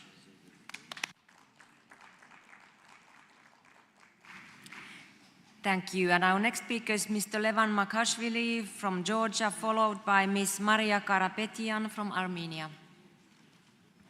Thank you, Madam Chair. Dear colleagues, Georgian people are hauntingly familiar with the hardships. Over the years, Georgians have endured wars, devastations, forced displacements, and countless perils, culminating in the occupation of our two regions, Abkhazia and Tskhin Valley, which regrettably remains unsolved to this day, while the unrelenting instances of systemic malevolence fostered by the Russian-backed separatist regime further aggravates the situation on the ground. Children living in the occupied territories are barred from receiving an education in Georgian language. Numerous Georgian churches, including those of medieval origin, have been subjected to whitewashing, plastering, and other forms of alteration. Acts that amount to intentional erasure of Georgian cultural and religious heritage. This systemic malevolence is further exacerbating by abductions and illegal detentions of Georgian citizens by the occupying forces with alarming frequency. In doing so, the occupational regime aims to extend its influence over the past, present, and future of our country and regions. I would like to remind all attendees that the illegal occupation of Georgian regions of Abkhazia and Tskhin Valley by Russian Federation constitutes a violation of the international law and the territorial integrity of Georgia. We hereby reaffirm our commitment to pursuing all diplomatic avenues necessary to achieve a just and peaceful resolution to this issue and restore our territorial integrity within our internationally recognized borders. It is worth noting that unlike certain countries and international organizations, Georgia moves beyond a futile rhetoric and takes concrete steps toward the regional peace. For instance, we actively mediated between Armenia and Azerbaijan. We express our sincere gratitude to our Armenian and Azerbaijani friends for their wise decisions and constructive engagement, especially amid the ongoing major geopolitical tensions. Peace and prosperity in South Caucasus is a vital pillar of the regional security, both locally and on a broader scale. Thank you. Thank you. And our next speaker is Ms. Maria Karapetian from Armenia, followed by Gisèle Jourda from France. Thank you, Madam President. Dear colleagues, Armenia and Azerbaijan have signed a peace agreement in which they recognize each other's territorial integrity and commit to never raise territorial claims in the future. They also agree that no domestic legislation can be evoked not to fulfill the commitments of the treaty. Azerbaijan says Armenia's constitution contains a territorial claim towards Azerbaijan that must be removed before the peace treaty can be signed. This is not true. However, the only institution that can give a formal legal opinion on the Constitution of Armenia is the Constitutional Court of Armenia. And the only way to take care of the Azerbaijani concern, if it is genuine, is to sign the peace treaty, after which this treaty will go to Armenia's Constitutional Court for a compliance check. Dear colleagues, the preambles of the constitutions of Armenia and Azerbaijan are very, very similar. They both refer, or more precisely, simply name the act of independence of the respective country, and nothing else. Both acts of independence, not the constitutions themselves, make historical references that have no legal relevance. Instead of creating a historical bureaucratic closed loop, Armenia and Azerbaijan should document a new era of peace. The signed peace treaty is the only way to formalize, to institutionalize a new document that after ratification assumes a higher legal significance as an international commitment. It is also important not to introduce new issues and conflict agendas to halt the cementing of the achievement of the peace treaty. Signing this peace treaty is the only way forward. Thank you. Thank you. And the next speaker is Ms. Gisèle Jourda from France, followed by Mr. Sancrow from Ireland.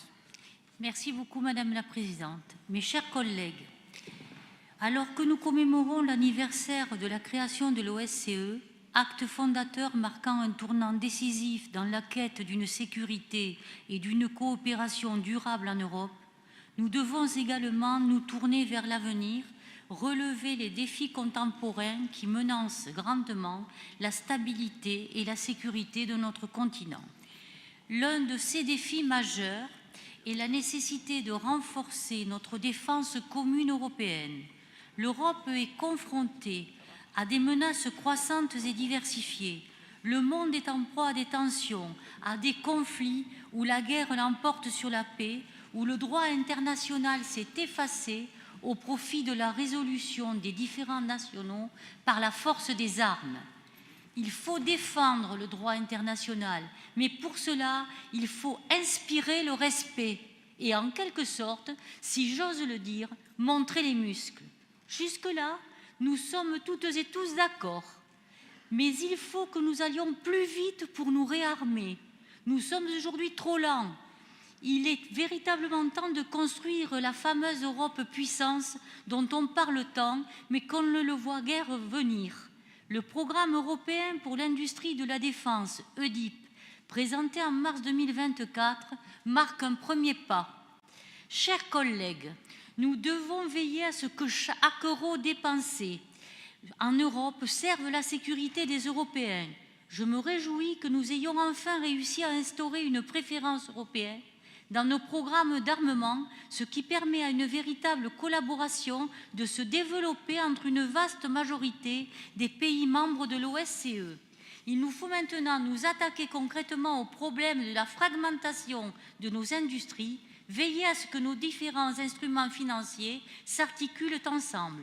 À l'occasion du 50e anniversaire des accords d'Helsinki, prenons ensemble l'engagement de renforcer notre défense commune pour les 50 prochaines années. Je vous remercie. Merci. And our next speaker is Mr. San Crow from Ireland, followed by Mr. Pavlo Frolov from Ukraine.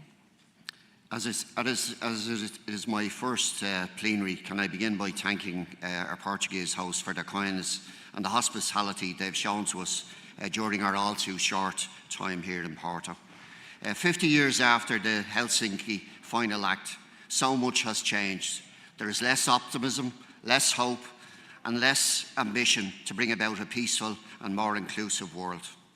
Colleagues, in my humble opinion, as long as there are what are deemed acceptable exceptions to the rule of international law, as long as selfish interests come first, the spirit of multilateral cooperation will continue to diminish. Benjamin Netanyahu can seemingly come and go as he pleases through European countries and airspace. Another acceptable exception to the norms because it suits some global powers. There can be no free passes where international arrest warrants are concerned, no ghetto out of jail free cards. And I know the US does not agree with the ICC should have universal jurisdiction, but we're talking about crimes against humanity, the slaughter of innocents. So we cannot play favourites or disregard the law because they apply equally to friends of ours. How can we expect others to follow rules that we so casually disregard? Exceptions undermine the rules-based order that are essential in securing global peace and security. 50 years after Helsinki, we're again at a crossroad. What path do we take? Do we ignore international laws? Do we turn a blind eye to crimes against humanity and welcome those who are responsible? Or those who follow that path will not protect democracy. They undermine the idea of justice. They make the work of promoting peace, justice, and a more inclusive world much more difficult, much more and less likely.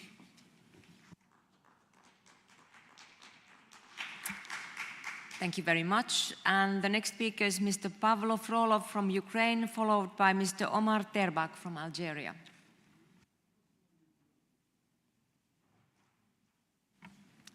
Thank you, Madam President. Dear colleagues, every morning in Ukraine begins the same way, with news about destroyed homes, injured civilians, and lives lost after another wave of Russian shelling. Last year alone, the number of attacks increased 5 times. Some nights, Russia launched up to 500 strikes on civilian targets, using Shaheds, ballistic missiles, and banned cluster munitions. There are not military operations. There are acts of terror. Russia has already lost over 1 million military casualties, 1 million killed or injured. But human losses do not concern the Kremlin. What does concern them are the international sanctions. especially those that cut off their oil revenues and access to global markets. That is why we must act now. We call on parliamentarians and governments of all OSCE states to support lower the oil price cap to 30 per barrel and impose secondary sanctions on buyers of Russian oil. That is what will truly undermine Russia's war machine. We must also close all remaining hope loops, prevent the flow of Western technologies from China, India, the UAE, and Central Asia. Restrict Russia's shadow tanker fleet. Finally, we urge the full confiscation of Russian assets to be used for Ukraine's recovery. That is not just fair, it is necessary. Ukraine remains unwavering in its commitment to a just and lasting peace, but peace must be built on justice, and justice requires actions. Thank you.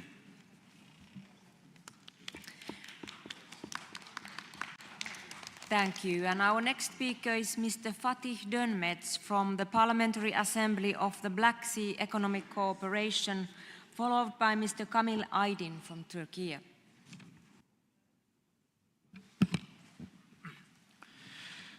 Thank you very much, Madam President. It is an honor to address this distinguished audience on behalf of the Parliamentary Assembly of the Black Sea Economic Cooperation. I sincerely thank you for the kind invitation. The topic of the meeting is both timely and highly significant. The Helsinki Final Act remains a cornerstone of our shared commitment to peace, security, and cooperation across Europe and beyond. Established in 1993, PAPSEC brings together the parliaments of the 13 member states across the wider Black Sea region. Strategically located at the crossroads of Europe, Asia, and the Middle East, the region plays a vital role in the transport of goods, energy, and cultural exchange. The region, with its significant demographic and geographic capacity, occupies a strategic position within the global trade network, offering important opportunities for economic growth and regional integration.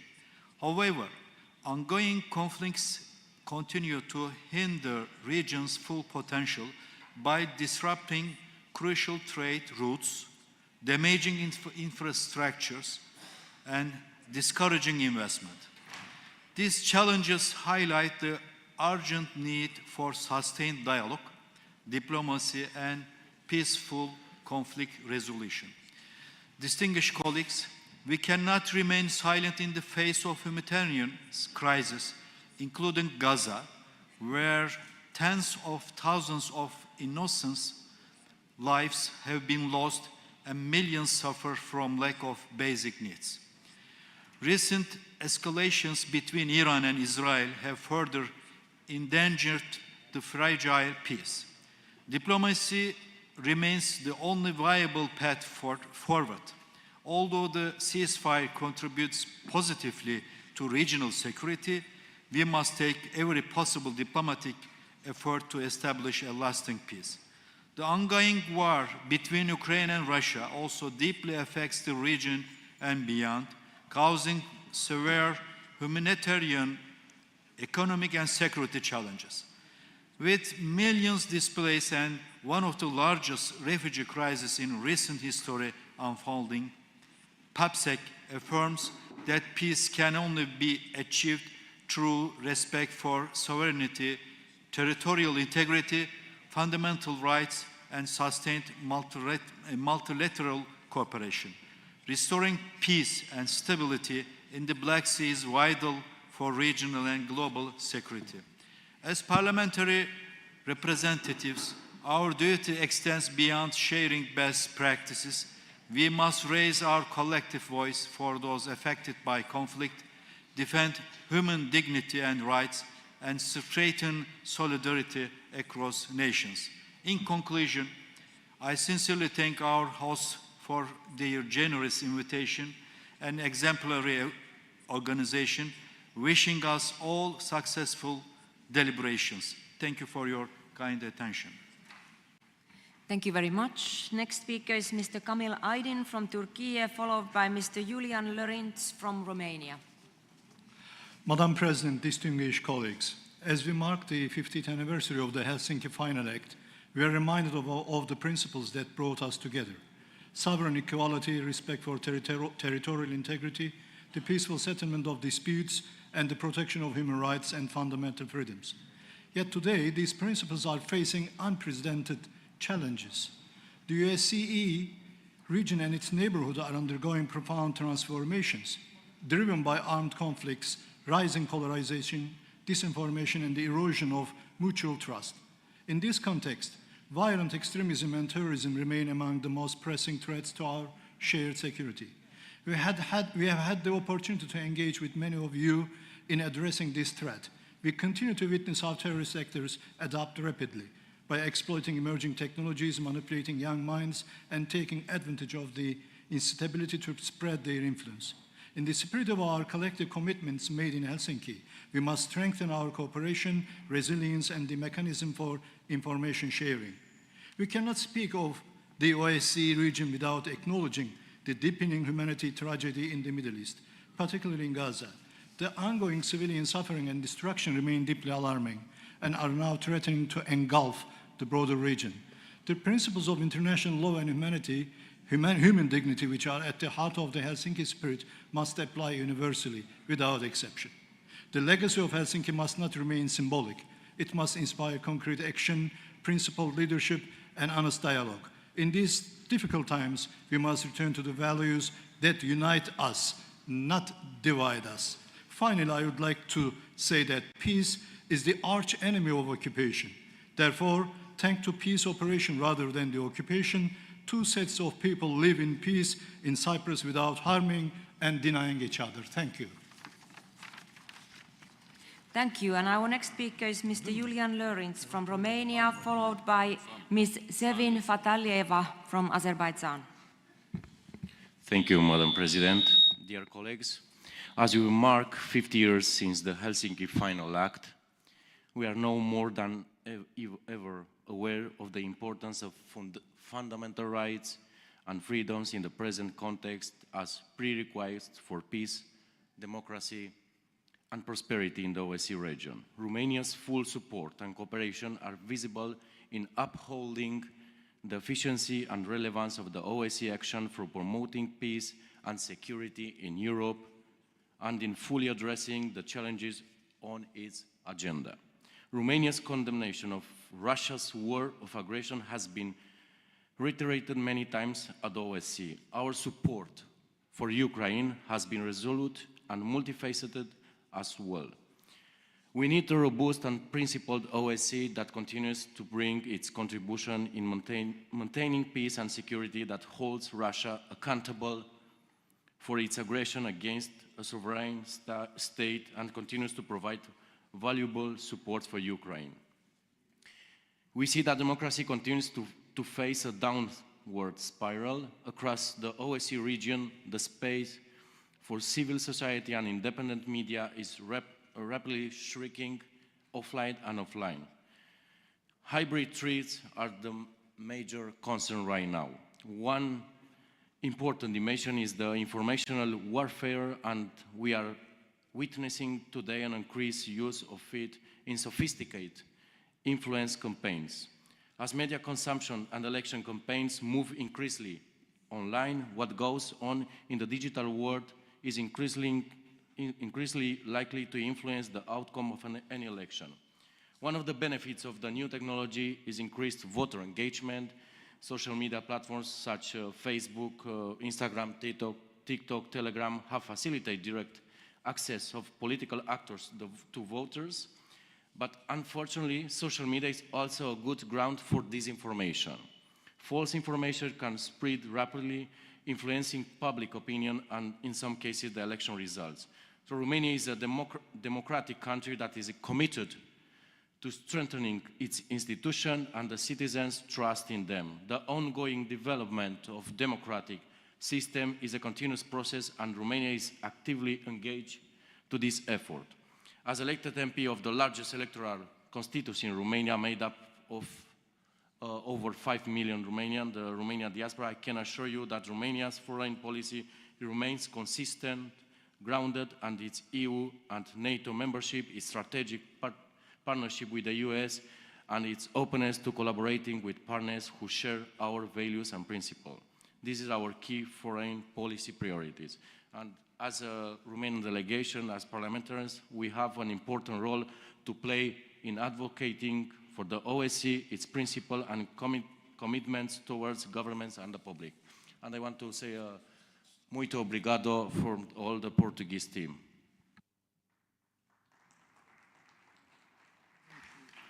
Thank you. And our next speaker will be Ms. Sevin Fatalieva from Azerbaijan, followed by Ms. Natalia Pipa from Ukraine. Thank you, Madam President. Dear colleagues, as we mark 50 years since the signing of the Helsinki Final Act, we reflect on the shared principles that have guided us: sovereignty, territorial integrity, inviolability of frontiers, cooperation among states, and others. Today, these principles remain fundamental as we confront not only traditional threats, but also complex challenges that cross borders, such as climate change, environmental degradation. Climate change has emerged as one of the most serious security threats in OSCE region. Tackling climate change is inseparable from ensuring peace, stability, and sustainable development across our region.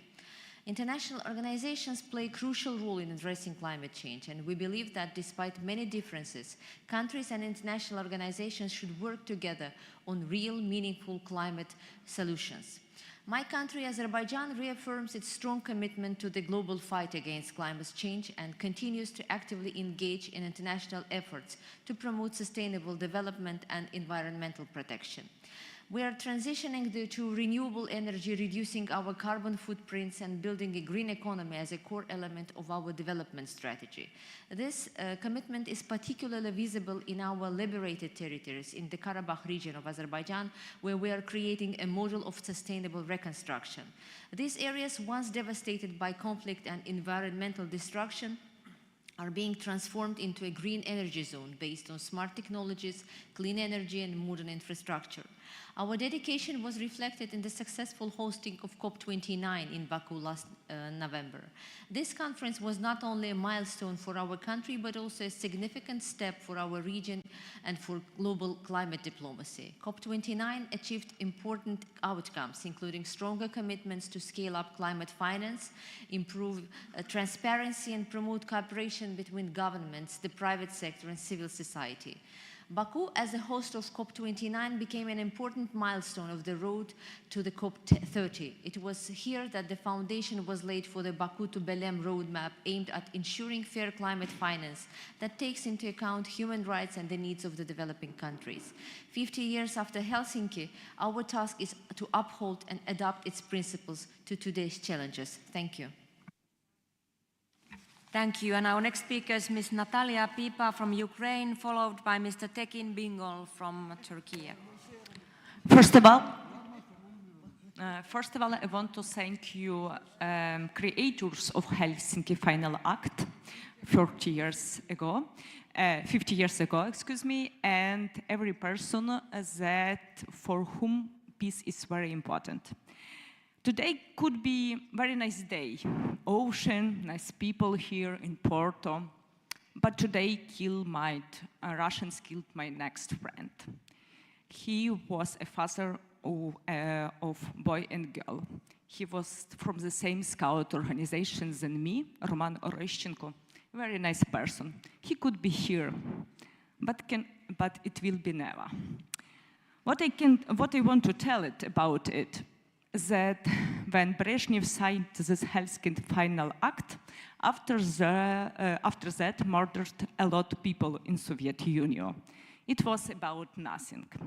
Soviet Union and Russia understand just power. And I want to thank you, every person that is here, that really fighting for it. Today is not so perfect day how could be. But today we are together are on the point when we can stop the biggest evil in Europe. Today we are in the place when really Europe needs to be together, and it is like two main points. It is to change sanctions, because India heads that every day are in Ukraine, and it could be in other countries, is a lot of details from other country. And in your government, you have opportunity to stop it. And second one, it is, weapon. Because how you know, USA yesterday has new bad news for us like Ukraine and for us like Europe. Today is a nice day to change it. Today is a nice day to have a real final Helsinki Act to increase and don't have new war in the world. Thank you. Thank you. And our next speaker is Mr. Tekin Bingol from Turkey, followed by Ms. Alexandra Ustinova from Ukraine. Sayın Başkan, değerli meslektaşlarım, bugün burada sizlere son kez hitap etmenin hüznünü yaşıyorum. Türkiye Büyük Millet Meclisi adına yıllardır katıldığım AGİT Parlamenter Asamblesi'ndeki görevim, Türkiye Büyük Millet Meclisi'nde başkan vekili seçilmem olmanın sebebiyle sona ererken adalet, barış, eşitlik ilkeleri doğrultusunda sorumluluklarımı devam ettireceğim. Bu vesileyle siz değerli dostlarıma da veda etmek istiyorum. Kutuplaşmaların arttığı, çoğulculuğun gerilediği, barışın kırılganlaştığı bir dönemde sizlerden dileğim AGİT'in sahada toplumların içinde, halkların kalbinde yaşayan bir kurum olarak kalmasını sağlamanızdır. Zaman zaman farklı görüşler savunsak da her zaman Helsinki Nihai Senedi'nin 1975'te çizdiği pusula etrafında buluştuk. Bu pusula bizlere yön göstermeye, belirsizlikler çağında ilke ve sorumluluklarımıza tutunma gücü vermeye devam ediyor.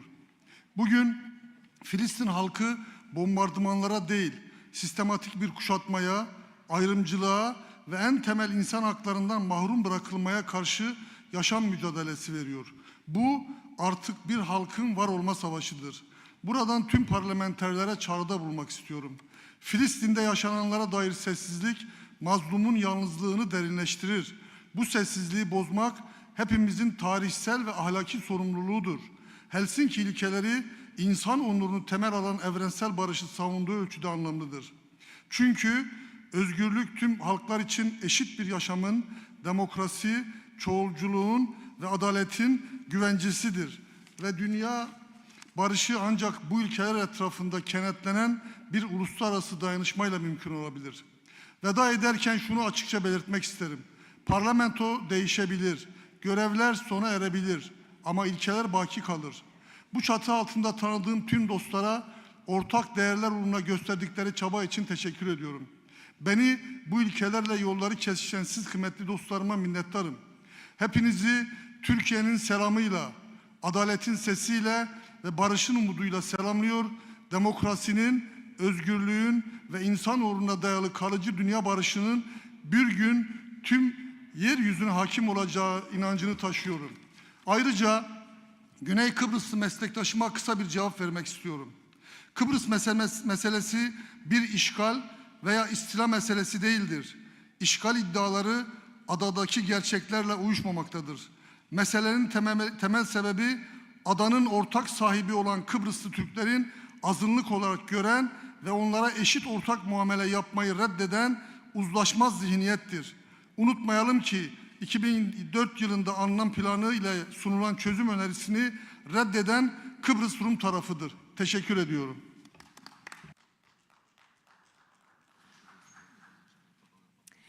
Thank you. And the next speaker is Ms. Alexandra Ustinova from Ukraine, followed by Mr. Kemal Tselik from Turkey. Dear colleagues, first of all, I would like to thank everyone for the support that we have here. And second, I would like to point out that every night, Ukraine faces at least 600 missiles and drones flying to our apartments, to our children. Just to compare, a year ago, it was about 50. So 10 times more in a year, while we're still debating whether we need to do something with Russians or not. I was shocked yesterday because everybody keeps saying we should be doing this, we should be doing that.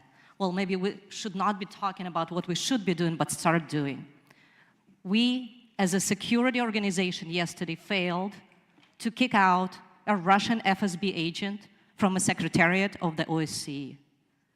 It's not just a person working there. This is a private interpreter of Mr. Putin. Do you really afraid that she will go to court? I was still talking about them going to court while they are shelling us every night, while we have to hide our kids every night in the bomb shelters. And we're still debating whether we need an FSB agent in the security organization of Europe. I was shocked yesterday to see that the majority voted against. I do not understand what you're afraid of. I understand my fear. I have a 3-year-old. Each one of us have children that we need to hide. What you are afraid of. I can tell you what you should be afraid of. If we do not kick out Russians from this organization, they will be coming back to every country, to every European country. And it's not going to be only about Ukraine. It's going to be about every country that is going to be invaded. So I'm asking you to reconsider and actually kick out the FSB from this organization. Thank you.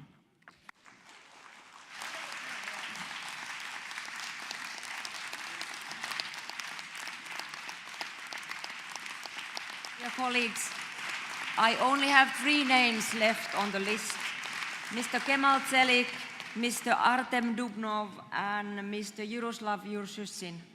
So, Mr. Kemal Zelik, you have the floor.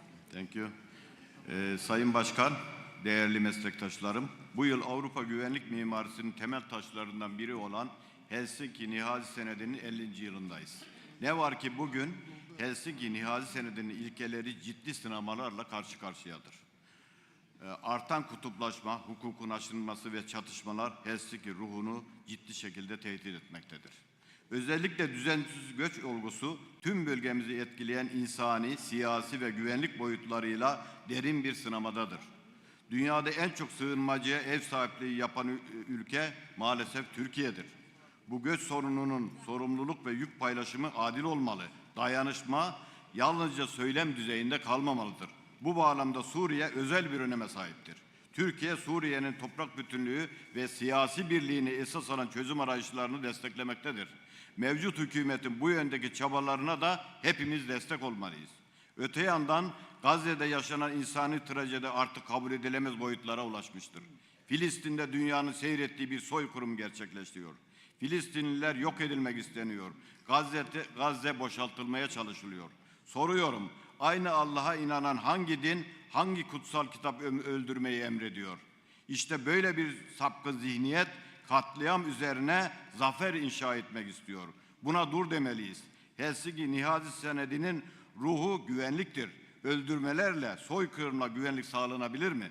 Türkiye olarak çatışmaların değil, çözümlerin parçası olmaya, adil ve kalıcı bir barışın sağlanması yönünde üzerimize düşeni yapmaya devam edeceğiz. Hiç kimse Türkiye'nin hukuksuzluğa alışmasını, zulmü meşrulaştırmasını, insanlık onurunu sessizce feda etmesini beklemesin.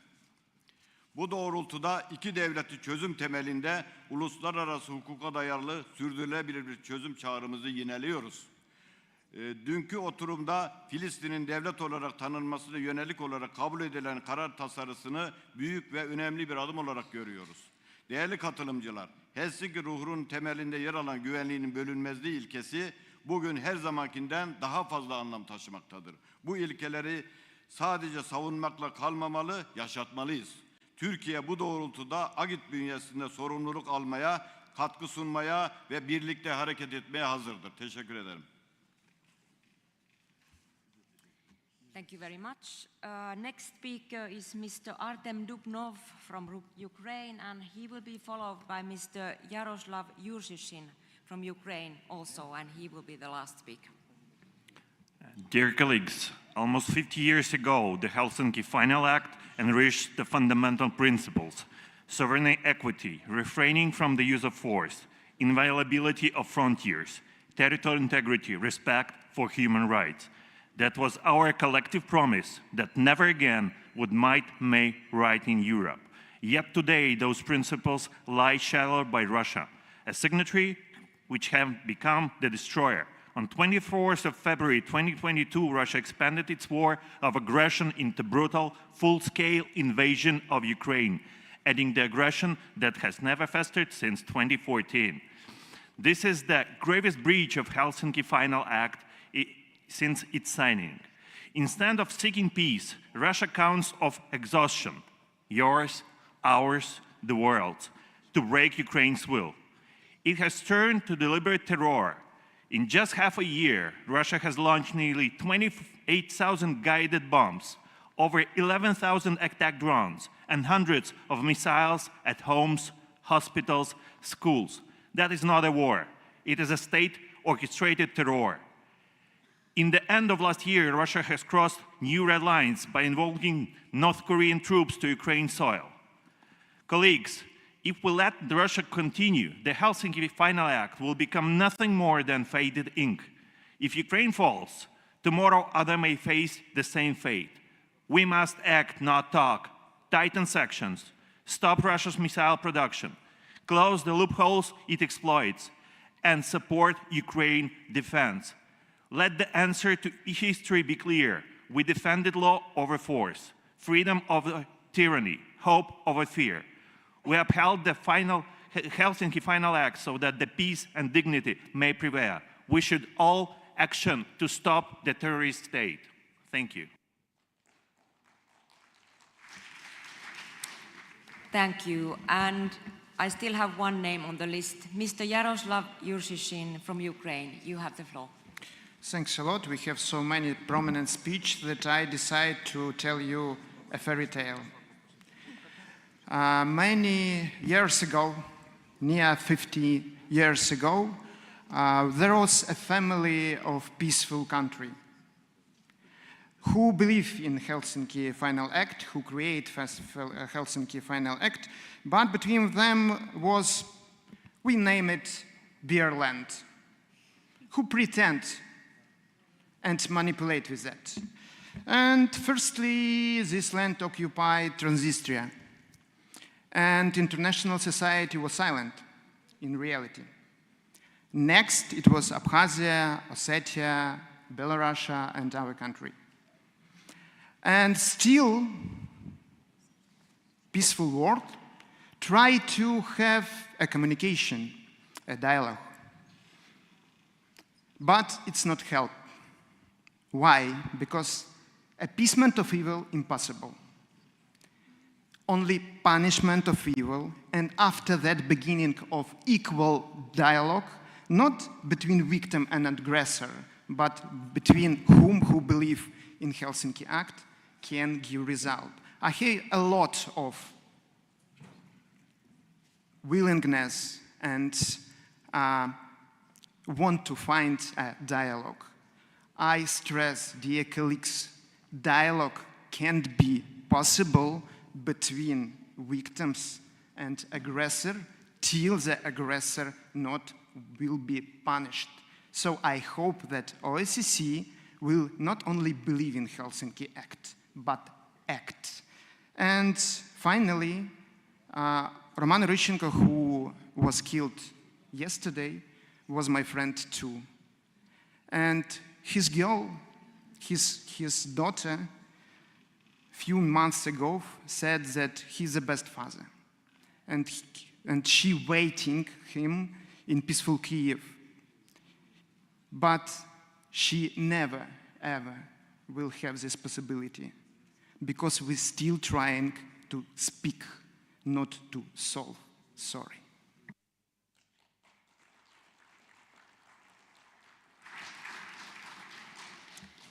Thank you. Dear colleagues, we have now exhausted the entire list of speakers. And dear colleagues, also many of you have noticed that the US delegation is not here today and actually have not been here the entire week. I have received a message from the head of the US delegation, which I would like to share with all of you.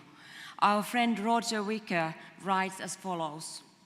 Dear colleagues, on behalf of the United States bicameral and bipartisan delegation that had planned to attend the 32nd annual session of the OSCE Parliamentary Assembly in Porto, I want to express our collective disappointment that we were ultimately not able to do so. Over the past week, we and our staffs have worked around the clock to find a way to join you, even if only for a short time. The US Senate and House of Representatives' consideration of and vote on a major budget proposal ultimately required us to remain in Washington longer than we had anticipated. Rest assured that we remain steadfast in our commitment to the Helsinki principles, to our transatlantic ties, and to our continued participation in the Parliamentary Assembly. We thank you for your understanding and our absence. We look with eager anticipation toward our next opportunity to be with you. This is from Senator Wicker.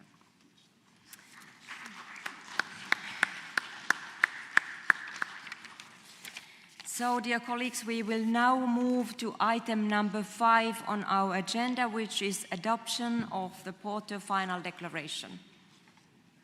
We will now consider the draft Porto Declaration, which consists of the final resolutions from each of the 3 general committees, together with the supplementary items referred to the general committees and the plenary, which were considered by the drafting committee yesterday. Sir John Whittingdale chaired the drafting committee. In accordance with Rule 39.3, the drafting committee produced this draft declaration and draft resolutions of the Assembly, together with a preamble. There are some minor technical changes in the texts before you, but there are no changes of substance in anything the drafting committee has done on our behalf yesterday. Under Rule 39.2, no further amendments can be proposed at this stage. No oral amendments can be considered when voting on the final declaration. First, we will vote on the resolutions passed by each of the 3 general committees. Then we will take the supplementary items that were sent to the committees. If there is an objection to a paragraph, I will ask the delegate to identify the paragraph that they would like the Assembly to vote on. There shall be no further debate at this point. Adoption of the Porto Final Declaration. We will now take the preamble and paragraphs from 1 to 73 of the draft declaration. Does anyone want a separate vote on any of these paragraphs?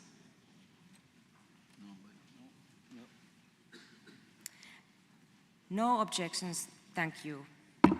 The preamble and paragraphs 1 to 73 are agreed to. Draft declaration, the second committee. We will now take paragraphs 74 to 151 of the draft declaration. Does anyone want a separate vote on any of these paragraphs? No objections. Paragraphs 74 to 151 are agreed to. Draft declaration of the third committee. We will now take paragraphs 152 to 219 of the draft declaration. Does anyone want a separate vote on any of these paragraphs? No objections. Thank you. Paragraphs 152 to 219 are agreed to. We now come to consider the supplementary items. Because we have already agreed in the plenary the supplementary items on the Helsinki process 50 years on, 50th anniversary of the Helsinki Final Act, global challenges for peace and security in the OSCE region, strengthening a positive agenda for cooperation in the Western Balkans, and securing the stability of the Parliamentary Assembly's final situation. We will now move straight to the supplementary items from the 3 general committees, which in the English version of the text is on page 45. supporting the recognition of the State of Palestine as a means of ensuring peace, regional stability and compliance with international law. Is the Assembly content to consider the resolution as a whole? We will then take the resolution as a whole. Any objection to the resolution? No, thank you. The resolution is agreed to. Preventing youth radicalization to violent extremism and terrorism through education and media and information literacy. Is the Assembly content to consider the resolution as a whole? Then we will take the resolution as a whole. Any objection to the resolution? Thank you. The resolution is agreed to. Maritime security, an integral part of the OSCE's comprehensive security. Is the Assembly content to consider the resolution as a whole? We will take the resolution as a whole. Any objection to the resolution? Thank you. The resolution is agreed to. Supporting Moldova's independence and democracy. Is the Assembly content to consider the resolution as a whole? We will take the resolution as a whole. Any objection to the resolution? None. Thank you. The resolution is agreed to. Supporting multilingualism within the OSCE Parliamentary Assembly. Is the Assembly content to consider the resolution as a whole? We will take the resolution as a whole. Any objection to the resolution? None. Thank you. The resolution is agreed to. Responding to the demographic winter. Is the Assembly content to consider the resolution as a whole? We will then take the resolution as a whole. Any objection to the resolution? Thank you. The resolution is agreed to. Promoting the recovery and safekeeping of assets confiscated from organized crime. Is the Assembly content to consider the resolution as a whole? We will then take the resolution as a whole. Any objections to the resolution? None. Thank you. The resolution is agreed to. Addressing the nexus between corruption, organized crime and terrorism. Is the Assembly content to consider the resolution as a whole? Yes. We will take the resolution as a whole. Any objection to the resolution? None. Thank you. The resolution is agreed to. Youth perspectives on facilitating brain circulation and preventing brain drain in the OSCE area. Is the Assembly content to consider the resolution as a whole? Yes. We will then take the resolution as a whole. Any objection to the resolution? None. Thank you. The resolution is agreed to. Climate change, corruptions and security, addressing interlinked theaters in the OSCE region. Is the Assembly content to consider the resolution as a whole? Yes. We will take the resolution as a whole. Any objection to the resolution? None. Thank you. The resolution is agreed to. Strengthening parliamentary democracy cooperation to safeguard future generations. Is the Assembly content to consider the resolution as a whole? Yes. We will then take the resolution as a whole. Any objections to the resolution? Thank you. The resolution is agreed to. Strengthening gender equality and protecting women. Is the Assembly content to consider the resolution as a whole? Yes. We will then take the resolution as a whole. Any objections to the resolution? Thank you. The resolution is agreed to. Repercussions for failure to comply with democratic and electoral standards. Is the Assembly content to consider the resolution as a whole? We will take the resolution as a whole. Any objection to the resolution? No. Thank you. The resolution is agreed to. Countering Russian disinformation regarding World War II and the rewriting of history. Is the Assembly content to consider the resolution as a whole? Yes. We will then take the resolution as a whole. Any objection to the resolution? Thank you. The resolution is agreed to. Strengthening support for sexual and reproductive health and rights in the OSCE region. Is the Assembly content to consider the resolution as a whole? We will then take the resolution as a whole. Any objection to the resolution?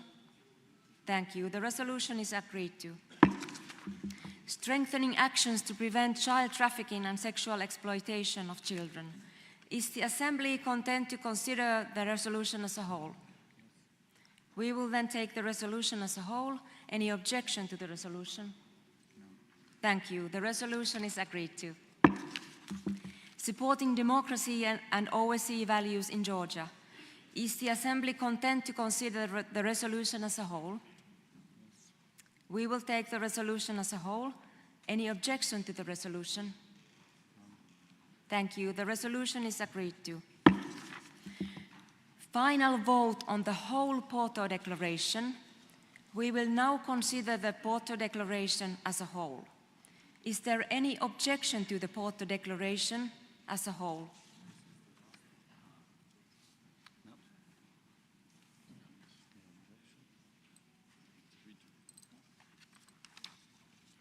If so, the Porto Declaration is adopted.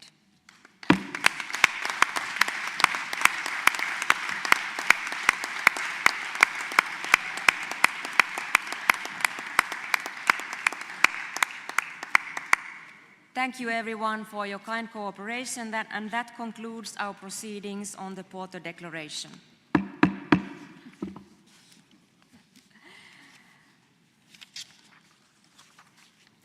And now we move on to item number 6 on our agenda, which is the report of the Secretary General of the OSCE Parliamentary Assembly, Mr. Roberto Montella.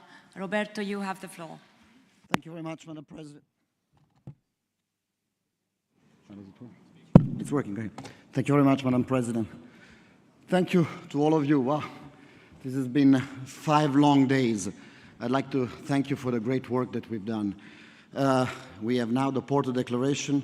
This is the collective opinion of the members of parliament to represent 1 billion citizens. The ministers will receive this declaration soon enough, and by the time we get to the ministerial meeting in December, I hope that all your deliberations will be taken into consideration. I'm very proud of this work that we've done here, Madam President. I think we are in troubled times, and sometimes the word seriousness, the word leadership are becoming overrated in general international politics. But I've seen here in these last 5 days, you've showed a lot of commitment, a lot of seriousness, a lot of hard work, and for this I'm proud and I really thank you very much. I'd like to thank again Portugal for the great hospitality. This was a success. I mean, it's been said by everybody, but now I think as Secretary General I have to really thank you for the bottom of my heart. We have done a fantastic work here. Your team has delivered all also in the social moments, so thank you very much for what you have done, and maybe an applause to Portugal. In this very room, in 2002, there was a ministerial meeting right here. And that was the last time that the OSCE had a ministerial declaration, because the OSCE votes by consensus. Since 2002, in the OSCE, there's never been a ministerial declaration. This shows how the OSCE is challenged. But here, today, we have the Porto Declaration. We have language on Ukraine, on different issues. We, in the OSCE Parliamentary Assembly, can deliver, can speak up. And our wish is that also the governmental side of the organization, which is ruled by the consensus rule, can deliver as well. This year, we saw a nice movie, the 50th anniversary of the Helsinki Final Act, and I think a lot has been debated on the nature of this organization.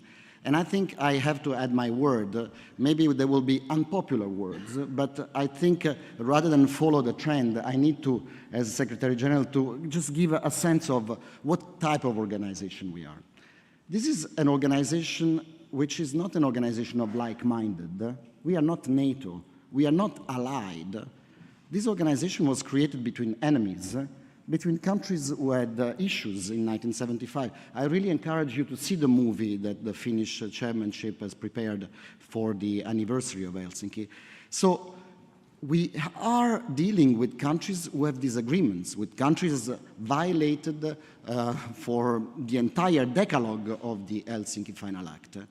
Yet, in this organization, we do not have tools. We do not have them technically, the tools to expel, the tool to not engage. Engaging with countries who are at breach with the commitments, and I'm not talking about the one country that we are all thinking of, I'm thinking about also other countries that are in breach of the commitments of the OSCE. There are many. If we were only to engage in the countries whose track record in meeting the commitments of the OSCE is impeccable, we would have, in Italy, there is a song that's Eravamo quattro amici al bar, 4 friends at the bar. We would be there. We would have like 4 or 5 countries that meet. If we only have to say only the virtuous country, only those who have absolutely a perfect track record can participate, can meet. I've heard words like, when the teachers see that the pupils don't behave, the teachers have to speak up. There are no teachers and pupils here. There are no virtuous and unvirtuous.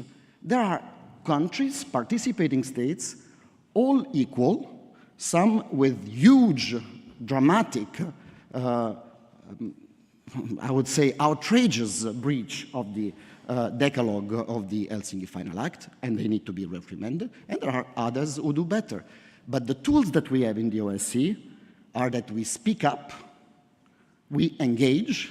This is our mandate, to engage. If somebody is doing something wrong, we have to go and say, hey, you're doing something wrong, you have to correct that. This is our task, is our mandate. And dialogue. I know this is not a very popular word, and the timing of this dialogue has to be, of course, discussed, but this is entrenched in our constitution. If we don't do this, then you don't need this platform. Then it's okay, we just, we can have a different type of club, but they already exists at other type of club. And this other type of club have better capabilities than we have. If the concept here is one understands only force, then the alternative is use force.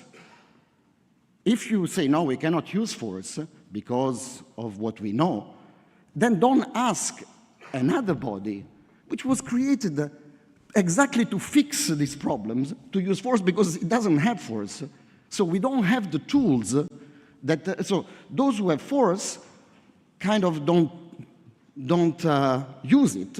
And then they say to those who are created to have something different, a different type of arrangement, say, no, you use force. But I mean, it's kind of unfair and also ineffective, because we will not have the capabilities to deliver on what I would personally think we need to deliver, but it's not here. Here, we don't have these capabilities. So let's keep and preserve the spirit of the OSCE as it is. And definitely there are no teachers and pupils in this organization. I'd like to thank the Secretary General who was here yesterday in the ODIHR. He also talked about the budget. Here, the budget has been approved. I really appreciate Johan Buser, the Treasurer, and the Standing Committee for passing the budget. The OSCE, it's been, the Secretary General informed us, it's not only 4 years that they don't have a budget. They don't have a budget for the last 12 years. So it's very difficult for the governmental side to operate. And here we're talking about figures which are really, I see my Turkish friend, bakshish. I mean, the OSCE is, the budget is 132 million euro. I mean, last week in The Hague, we've heard about the 5% increase in spending for hard security. So we have a lot of money to invest in hard security, but in an arrangement which talks about diplomacy and maybe avoids the confrontation. We are very reluctant to pass a budget of 130 million, which is the governmental side, not to mention the OSCPA, which is 4 million, which is really a minimum. But in the OSCE Parliamentary Assembly, thank God, you have approved the budget, and for this we are really appreciated.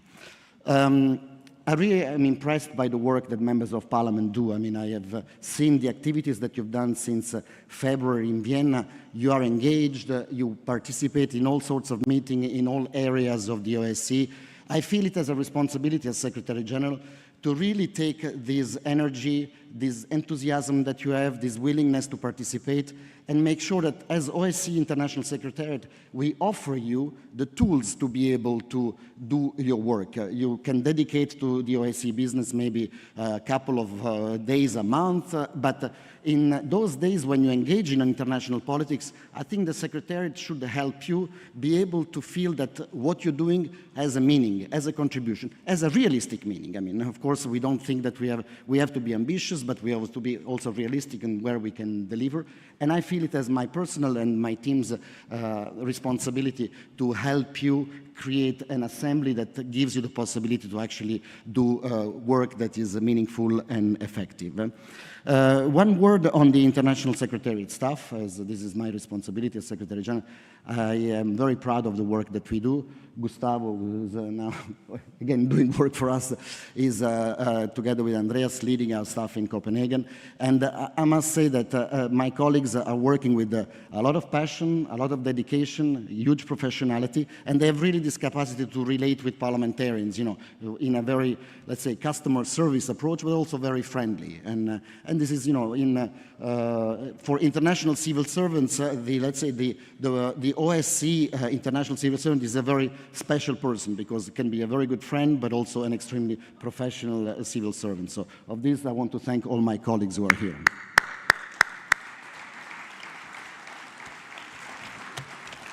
I am about to conclude because I know that the most interesting part comes after me, so I will now finish, but I have to finish on one note which is very important. Pia, Madam President, you're about to leave the chair of this organization, but I must say that as this is the 50th anniversary of the Helsinki Final Act, you have really embodied the spirit of Helsinki in this assembly. You have had the political vision. You have launched a reform agenda in order to make us more effective. You've had extremely political courage, I must say, on some of these initiatives that you've made, has been criticized, visiting some countries, not visiting some countries, meeting some officials, not meeting. You have paid a political price in Finland. You were aware of what these initiatives may entail for you politically, but yet you had the courage to say, this is my obligation as president of this assembly, and regardless of what is the price I will pay back at home, I will do it because this is my duty as president of this assembly. And for this, I have a huge respect and a huge appreciation for your political courage in doing so. I also appreciate the way you have treated the staff, the way you have interacted with the staff of the international organization. And I'd say you leave the organization now to the new president, which we'll soon find out, administratively and financially very stable, and politically very much central. So for this, I thank you very much, Pia. I also would like to thank you, but also the members, for what I often say is the climate that we have to create, a little bit of a, many say, family climate. I've seen never an assembly like this with accompanying people, with friends, participating in social event. I do feel that there is a network between the parliamentarians, which I think in the founding fathers thought we have to create an assembly where we also create personal relations between members. And I can see this family spirit also transcending throughout the halls and throughout the meetings that we have. So of this, Pia, as you've been spearheading this in the last 2 years, I would like to also thank you personally. And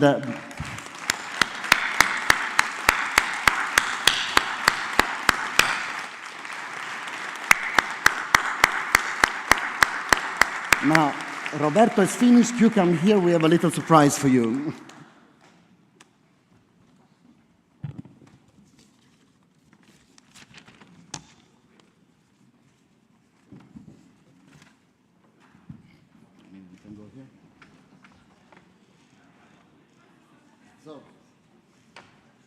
Use the mic. We've made for you a little certificate, which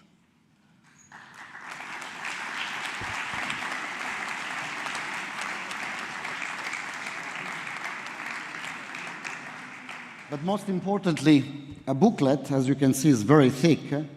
It's all your activities since 2011 when you joined the Parliamentary Assembly in your different roles as vice president, as chair of committee, as member of the bureau, as president, all your all the time you've been quoted in the news from Copenhagen, press releases, your report, and obviously all the photos. Wow. Thank you very much.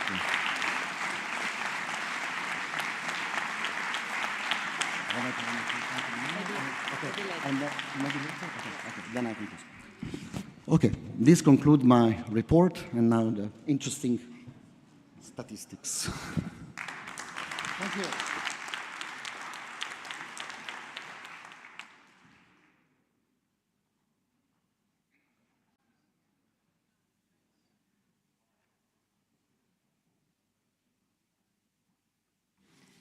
Thank you. For once, I'm speechless. Now I need to go back to the agenda. So we will now take the opportunity to watch a short film prepared by our colleagues from the Netherlands in anticipation of the 33rd Annual Assembly of the OSCE in The Hague in July 2026.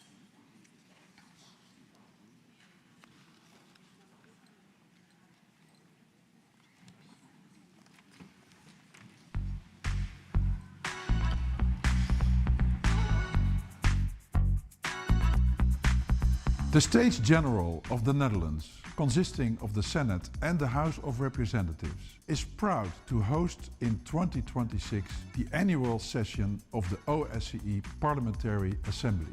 We look forward to welcoming you, delegates from the OSCE region, to The Hague, the international city of peace and justice. Welcome on behalf of the Senate.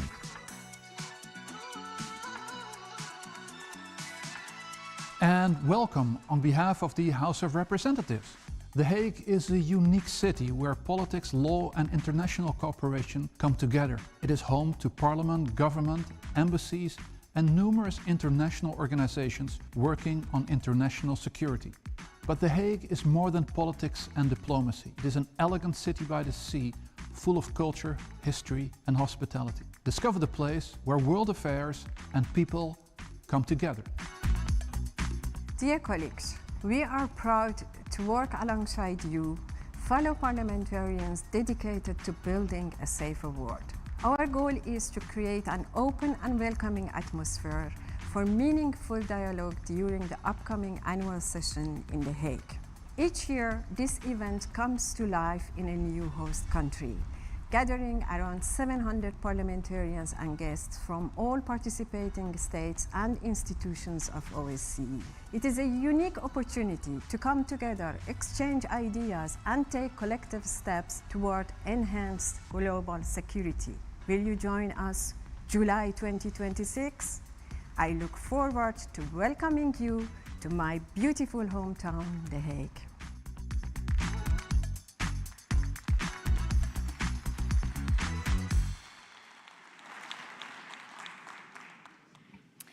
Thank you, and I now invite Vice President Luis Grasa of the delegation of Portugal to address the Assembly. Luis Grasa, you have the floor.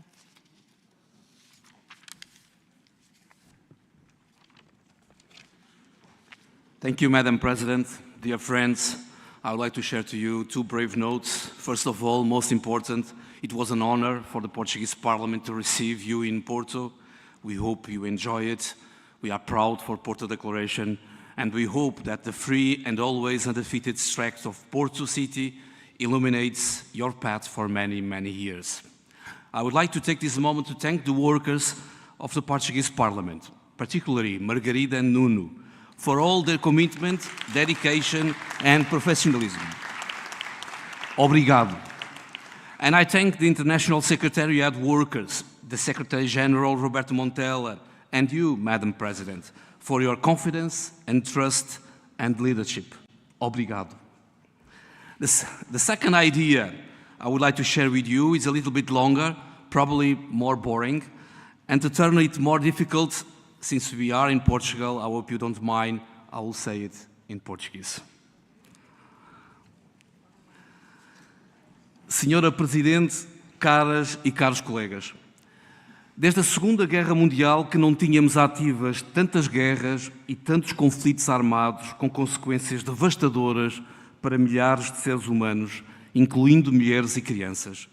Não apenas a morte desnecessária e irrecuperável de vidas, mas o aumento da fome, da destruição de infraestruturas e de recursos naturais, a deslocação forçada de milhões de pessoas com consequências diretas na qualidade das nossas democracias e das liberdades coletivas e individuais, incluindo na Europa, que enfrenta uma guerra injusta e injustificável na Ucrânia, confrontando-se com a progressão generalizada de autoritarismos e o retrocesso das democracias em muitos dos nossos Estados-membros. Falamos hoje mais de armamento e menos de diplomacia. Falamos mais de guerra e menos de paz. Consentimos que a lei da força superiorize a força da lei. Temos hoje até quem sustente que a corrida às armas e ao armamento é a solução e que será pela força das armas e não pela negociação que iremos resolver as diferenças e os conflitos que dividem os povos entre si. Contudo, se olharmos para a história, para o processo histórico, a guerra e a paz armada nunca resolveram nenhum problema em nenhuma parte do mundo.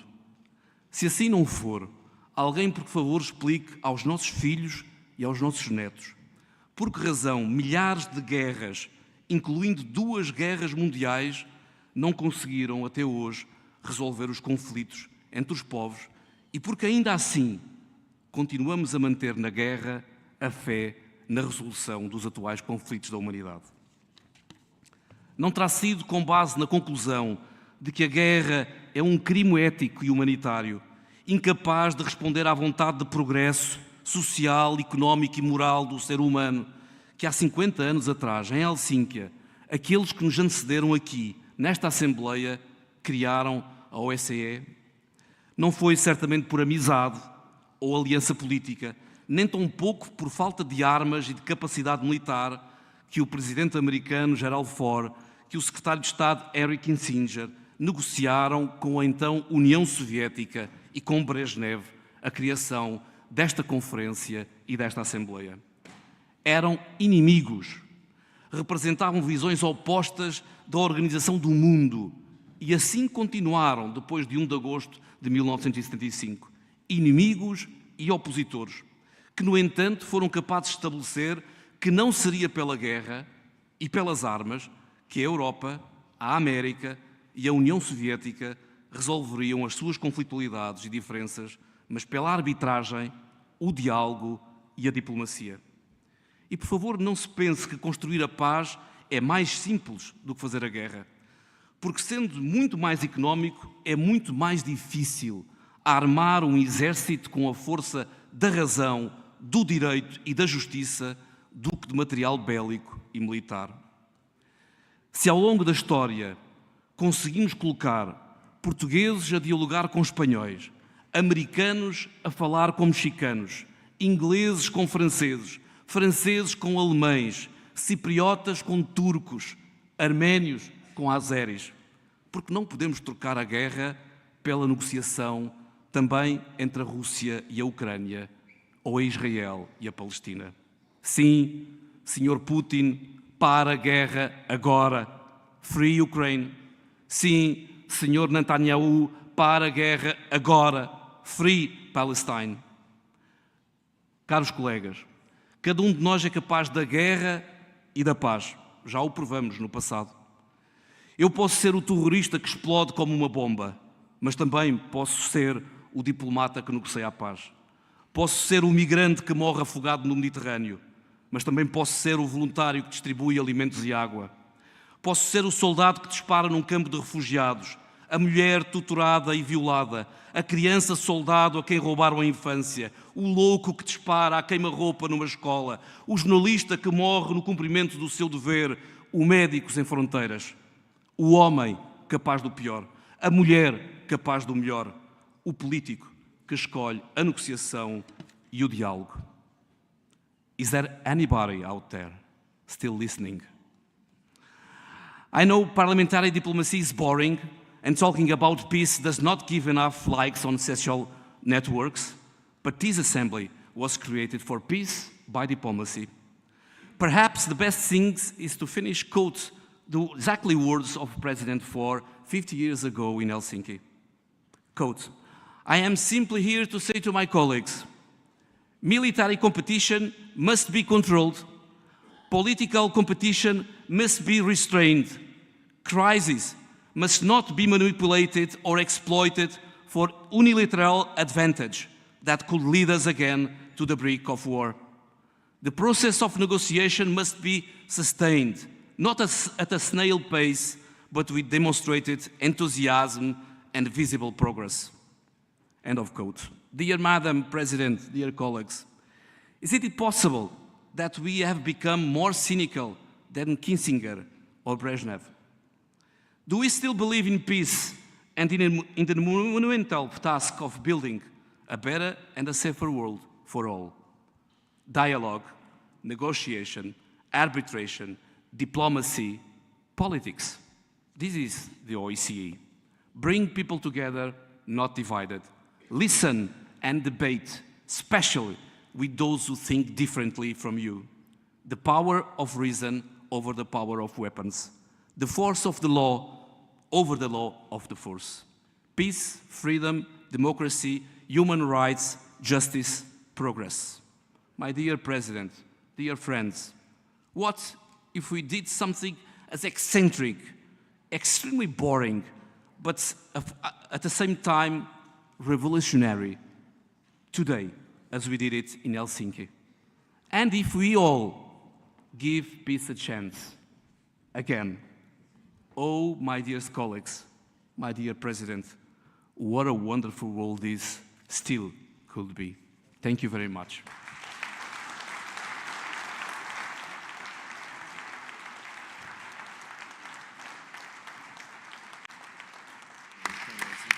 Thank you. Muito obrigada, dear Luis, for hosting us over the past 5 days.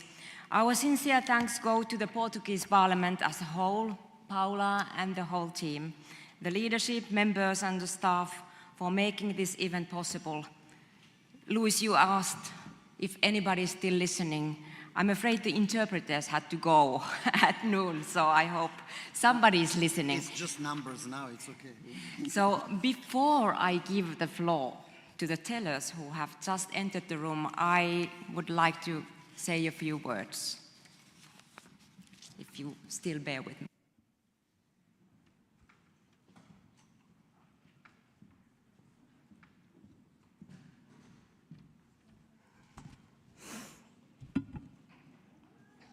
Colleagues, this is a very emotional moment for me. You may have noticed that I have recently started all my speeches with the words, colleagues and friends. I truly believe these words reflect the spirit in which we gather as parliamentary colleagues and even as friends, coming together to address the challenges facing our regions. As chair, I have aimed to lead inclusively, bringing everyone in, regardless of political background or other differences, because that is what the spirit of Helsinki is all about. First, I want to begin by sincerely thanking our Portuguese hosts for providing such a wonderful environment in which I conclude my term as president. You have done an outstanding job, and I believe we all feel at home here in Porto, which has had a very positive effect on our discussions. As my presidency comes to an end here in Porto, I would like to share a few brief reflections. I believe we have achieved a great deal over the past 2 years, but not enough. The most concrete example of this is that Russia's war of aggression against Ukraine continues. I think many of us wish that, as an organization, we could have done more. But believe me, that time will come, when a peace agreement will eventually be signed, and it will be. Someone will need to monitor its implementation. There will also come a time to ensure democracy is realized, to organize and monitor elections, and to begin rebuilding the core foundations of societies destroyed by the war. Then it will be our time to act. Many people I've met have said that if the OSCE didn't exist, it would need to be invented. Dear friends, let me highlight a few accomplishments that I believe we can already be proud of. At the beginning of this year, we held the Bureau meeting in Kyiv, becoming the first, and I believe the only, international organization to convene for regular work in Ukraine since the full-scale invasion began. It was not just a visit, it was the Ukrainian parliament hosting us for our core activities. It was a symbolic and powerful way to say, Ukraine is one of us, and we stand with them. We also launched a visiting program to OSCE field operations to support and raise awareness about their work. I myself, together with about 30 colleagues, visited Serbia and Tajikistan. If you ever have the opportunity, I encourage you to learn more about what the OSCE has already achieved in the 12 field missions still in operation. Our ad hoc committees have continued their excellent work. I was pleased to join visits with the Migration Committee to Lampedusa and with the Counterterrorism Committee to Washington, New York, and Turkey. We've been actively engaged in the situation in the Middle East, organizing several wide-ranging discussions and conducting 2 high-level visits to Israel and the West Bank in the past year.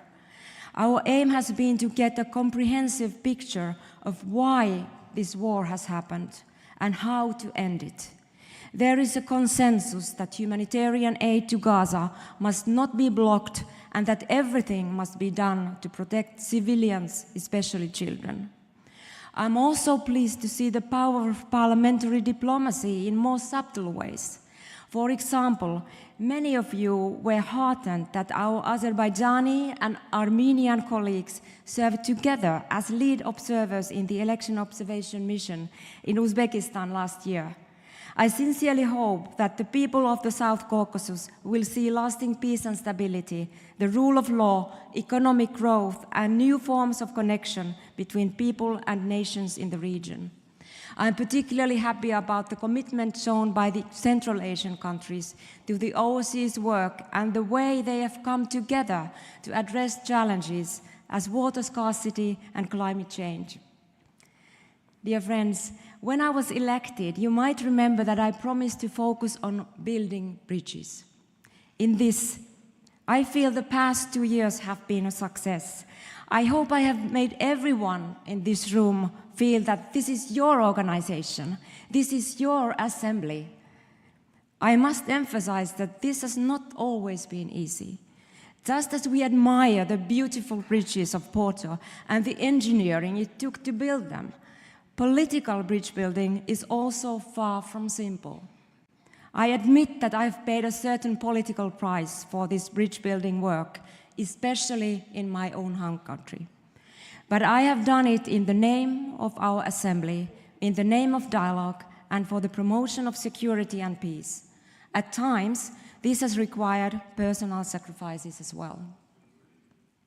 My thanks go to the many parliaments that have warmly welcomed me over the past 2 years, from Dushanbe to Belgrade, from Dublin to Washington. I see this primarily as a sign of respect, not to me personally, but for our organization and a recognition of the work we have done all together. I also want to thank the International Secretariat in Vienna and in Copenhagen for supporting me in my work. While the decisions have always been mine, and I take full responsibility for them, the Secretariat has ensured that those decisions have been well-grounded. Thank you, Roberto, and thank the whole team. You are the best and most professional international secretariat in the world. Rest assured.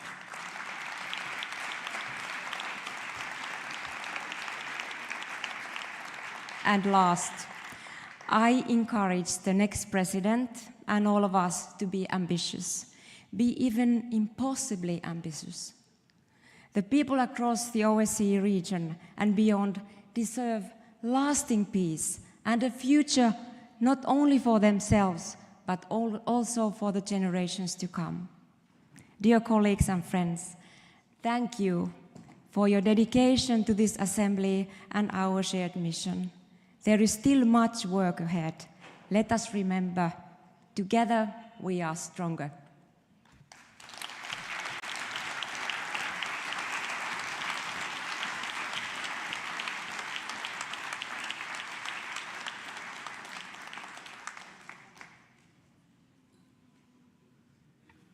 And now to the numbers and the most exciting part that everybody has been waiting for.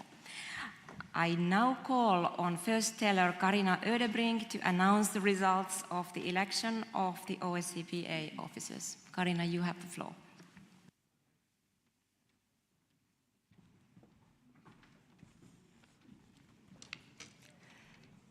Thank you, Madam Chair, and I would like to thank you for your work under your period here in the OSCE. And I also want to thank my fellow colleagues here, Teller, and first and foremost, I would like to thank Stephanie and her colleagues in the Secretariat for their excellent work with this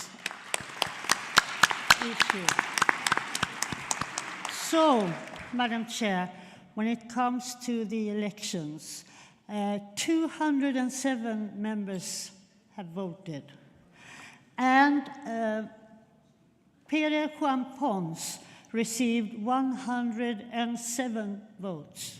Mark Pritchard received 97 votes. So Pere Juan Pons is elected as president. Congratulations.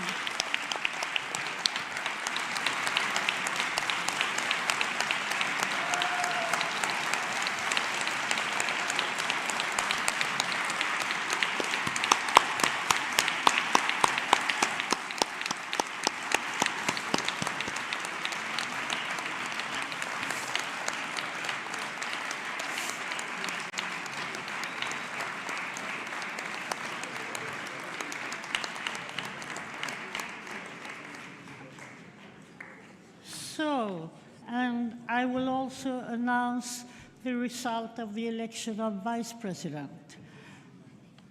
With 121 received votes, Eugenio Sofili from Italy is elected for Vice President in 3 years.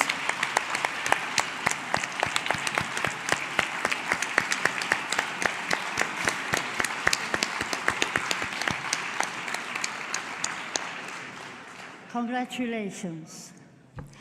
With 99 votes, Lucy Putuchkova is elected for 3 years. Congratulations.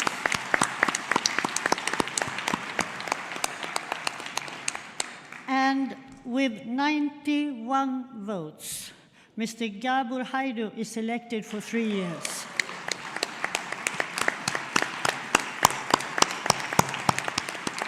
Congratulations. And with 90 votes received, Ms. Irene Charalambidis is elected for 1 year. Congratulations.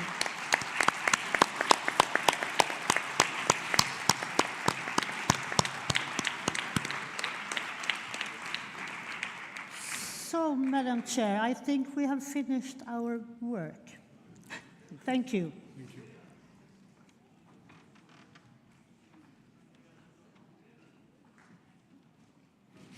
Thank you very much for the tellers, for their work, and I would like to ask if the newly elected president would like to say a few words. Maybe?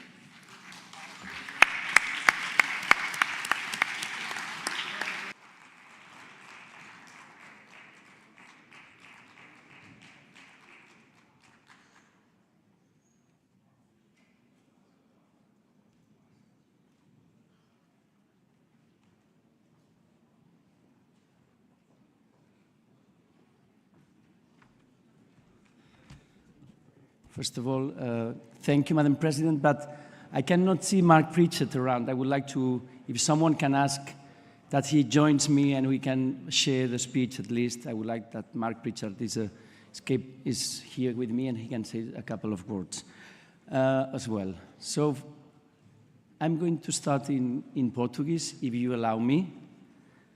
A few words. There is no interpretation. Okay, so the first thing that I would like to say is that as a Spaniard, I'm honored to have been elected in a country like Portugal. We are friends, we are neighbors, and you are a country extremely compromised with multilateralism, with peace, and with dialogue. So again, thank you very much for hosting us, and thank you very much for such a great organization these days. Thank you, Paula. Thank you, Luis, and thank you, the whole delegation. Thank you very much for all your work. I cannot speak in Spanish, but I would like also to say that here there is a bridge that was built by a German who was following the architecture of Tour Eiffel, of Gustave Eiffel. So it's also an example of a bridge that unites us. And as I was not prepared for this moment, I'm going to try to speak from my heart. And the first thing that I'm going to say is something for the Ukrainian delegation. In 2002, I was in Moscow with a group of Chechen doctors that were telling me, Europe has dropped us. Europe has dropped us. And I always forget this because I spent 2 years working just to denounce Putin's atrocities 20 years ago. And in my mind, there is always one thing. I will never forget what this doctor said. So the most important thing is that we have to be all united with you and with Ukraine. So, and the second thing that I would like to say is that the American delegation is not here, but the most important is that the parliamentarians from the USA do all that they can, that we are still united with Ukraine. And I can say that as a member of the parliament of a country like Spain, under the Spanish president, we started the process of accession of Ukraine to the European Union. So we need a European Ukraine more than ever. The thing, and let me say the last two things. We will meet in Istanbul in November, and I think it's very symbolic, the city of dialogue, the city between the West and the East, the West and the East. So I hope that we will continue, as Roberto said, a bridge for dialogue and for the future of peace. And I'm going to end just with one last thing, is that in 1998, I was in The Hague doing my master, and I was in the International Court of Justice doing my children's competition. So it's great that in 2026, we will have the summer session there, a place of dialogue and international justice. So thank you very much, and also thank you, Pia, for your work the last 2 years. I came here to hug you so that we can end the session. Can I ask the members of the newly elected bureau to come to the podium? The newly elected bureau and vice presidents and officers of the committees, those who are here, so that we can take a photo with the entire new bureau. Thank you. So, dear friends, we have come to the closure of the 32nd annual session of the OSCPA. Thank you very much for all of you for your active engagement throughout this annual session. Let me also thank the leadership of our committees for guiding our work since our last annual session. My thanks also go to members who have proposed the supplementary items which we have debated here in Porto. Thanks to our debates over the 5 past days, I'm sure that we return home more knowledgeable on a variety of issues dealt with by the OSCE. My sincere congratulations to all elected officers. Thank you.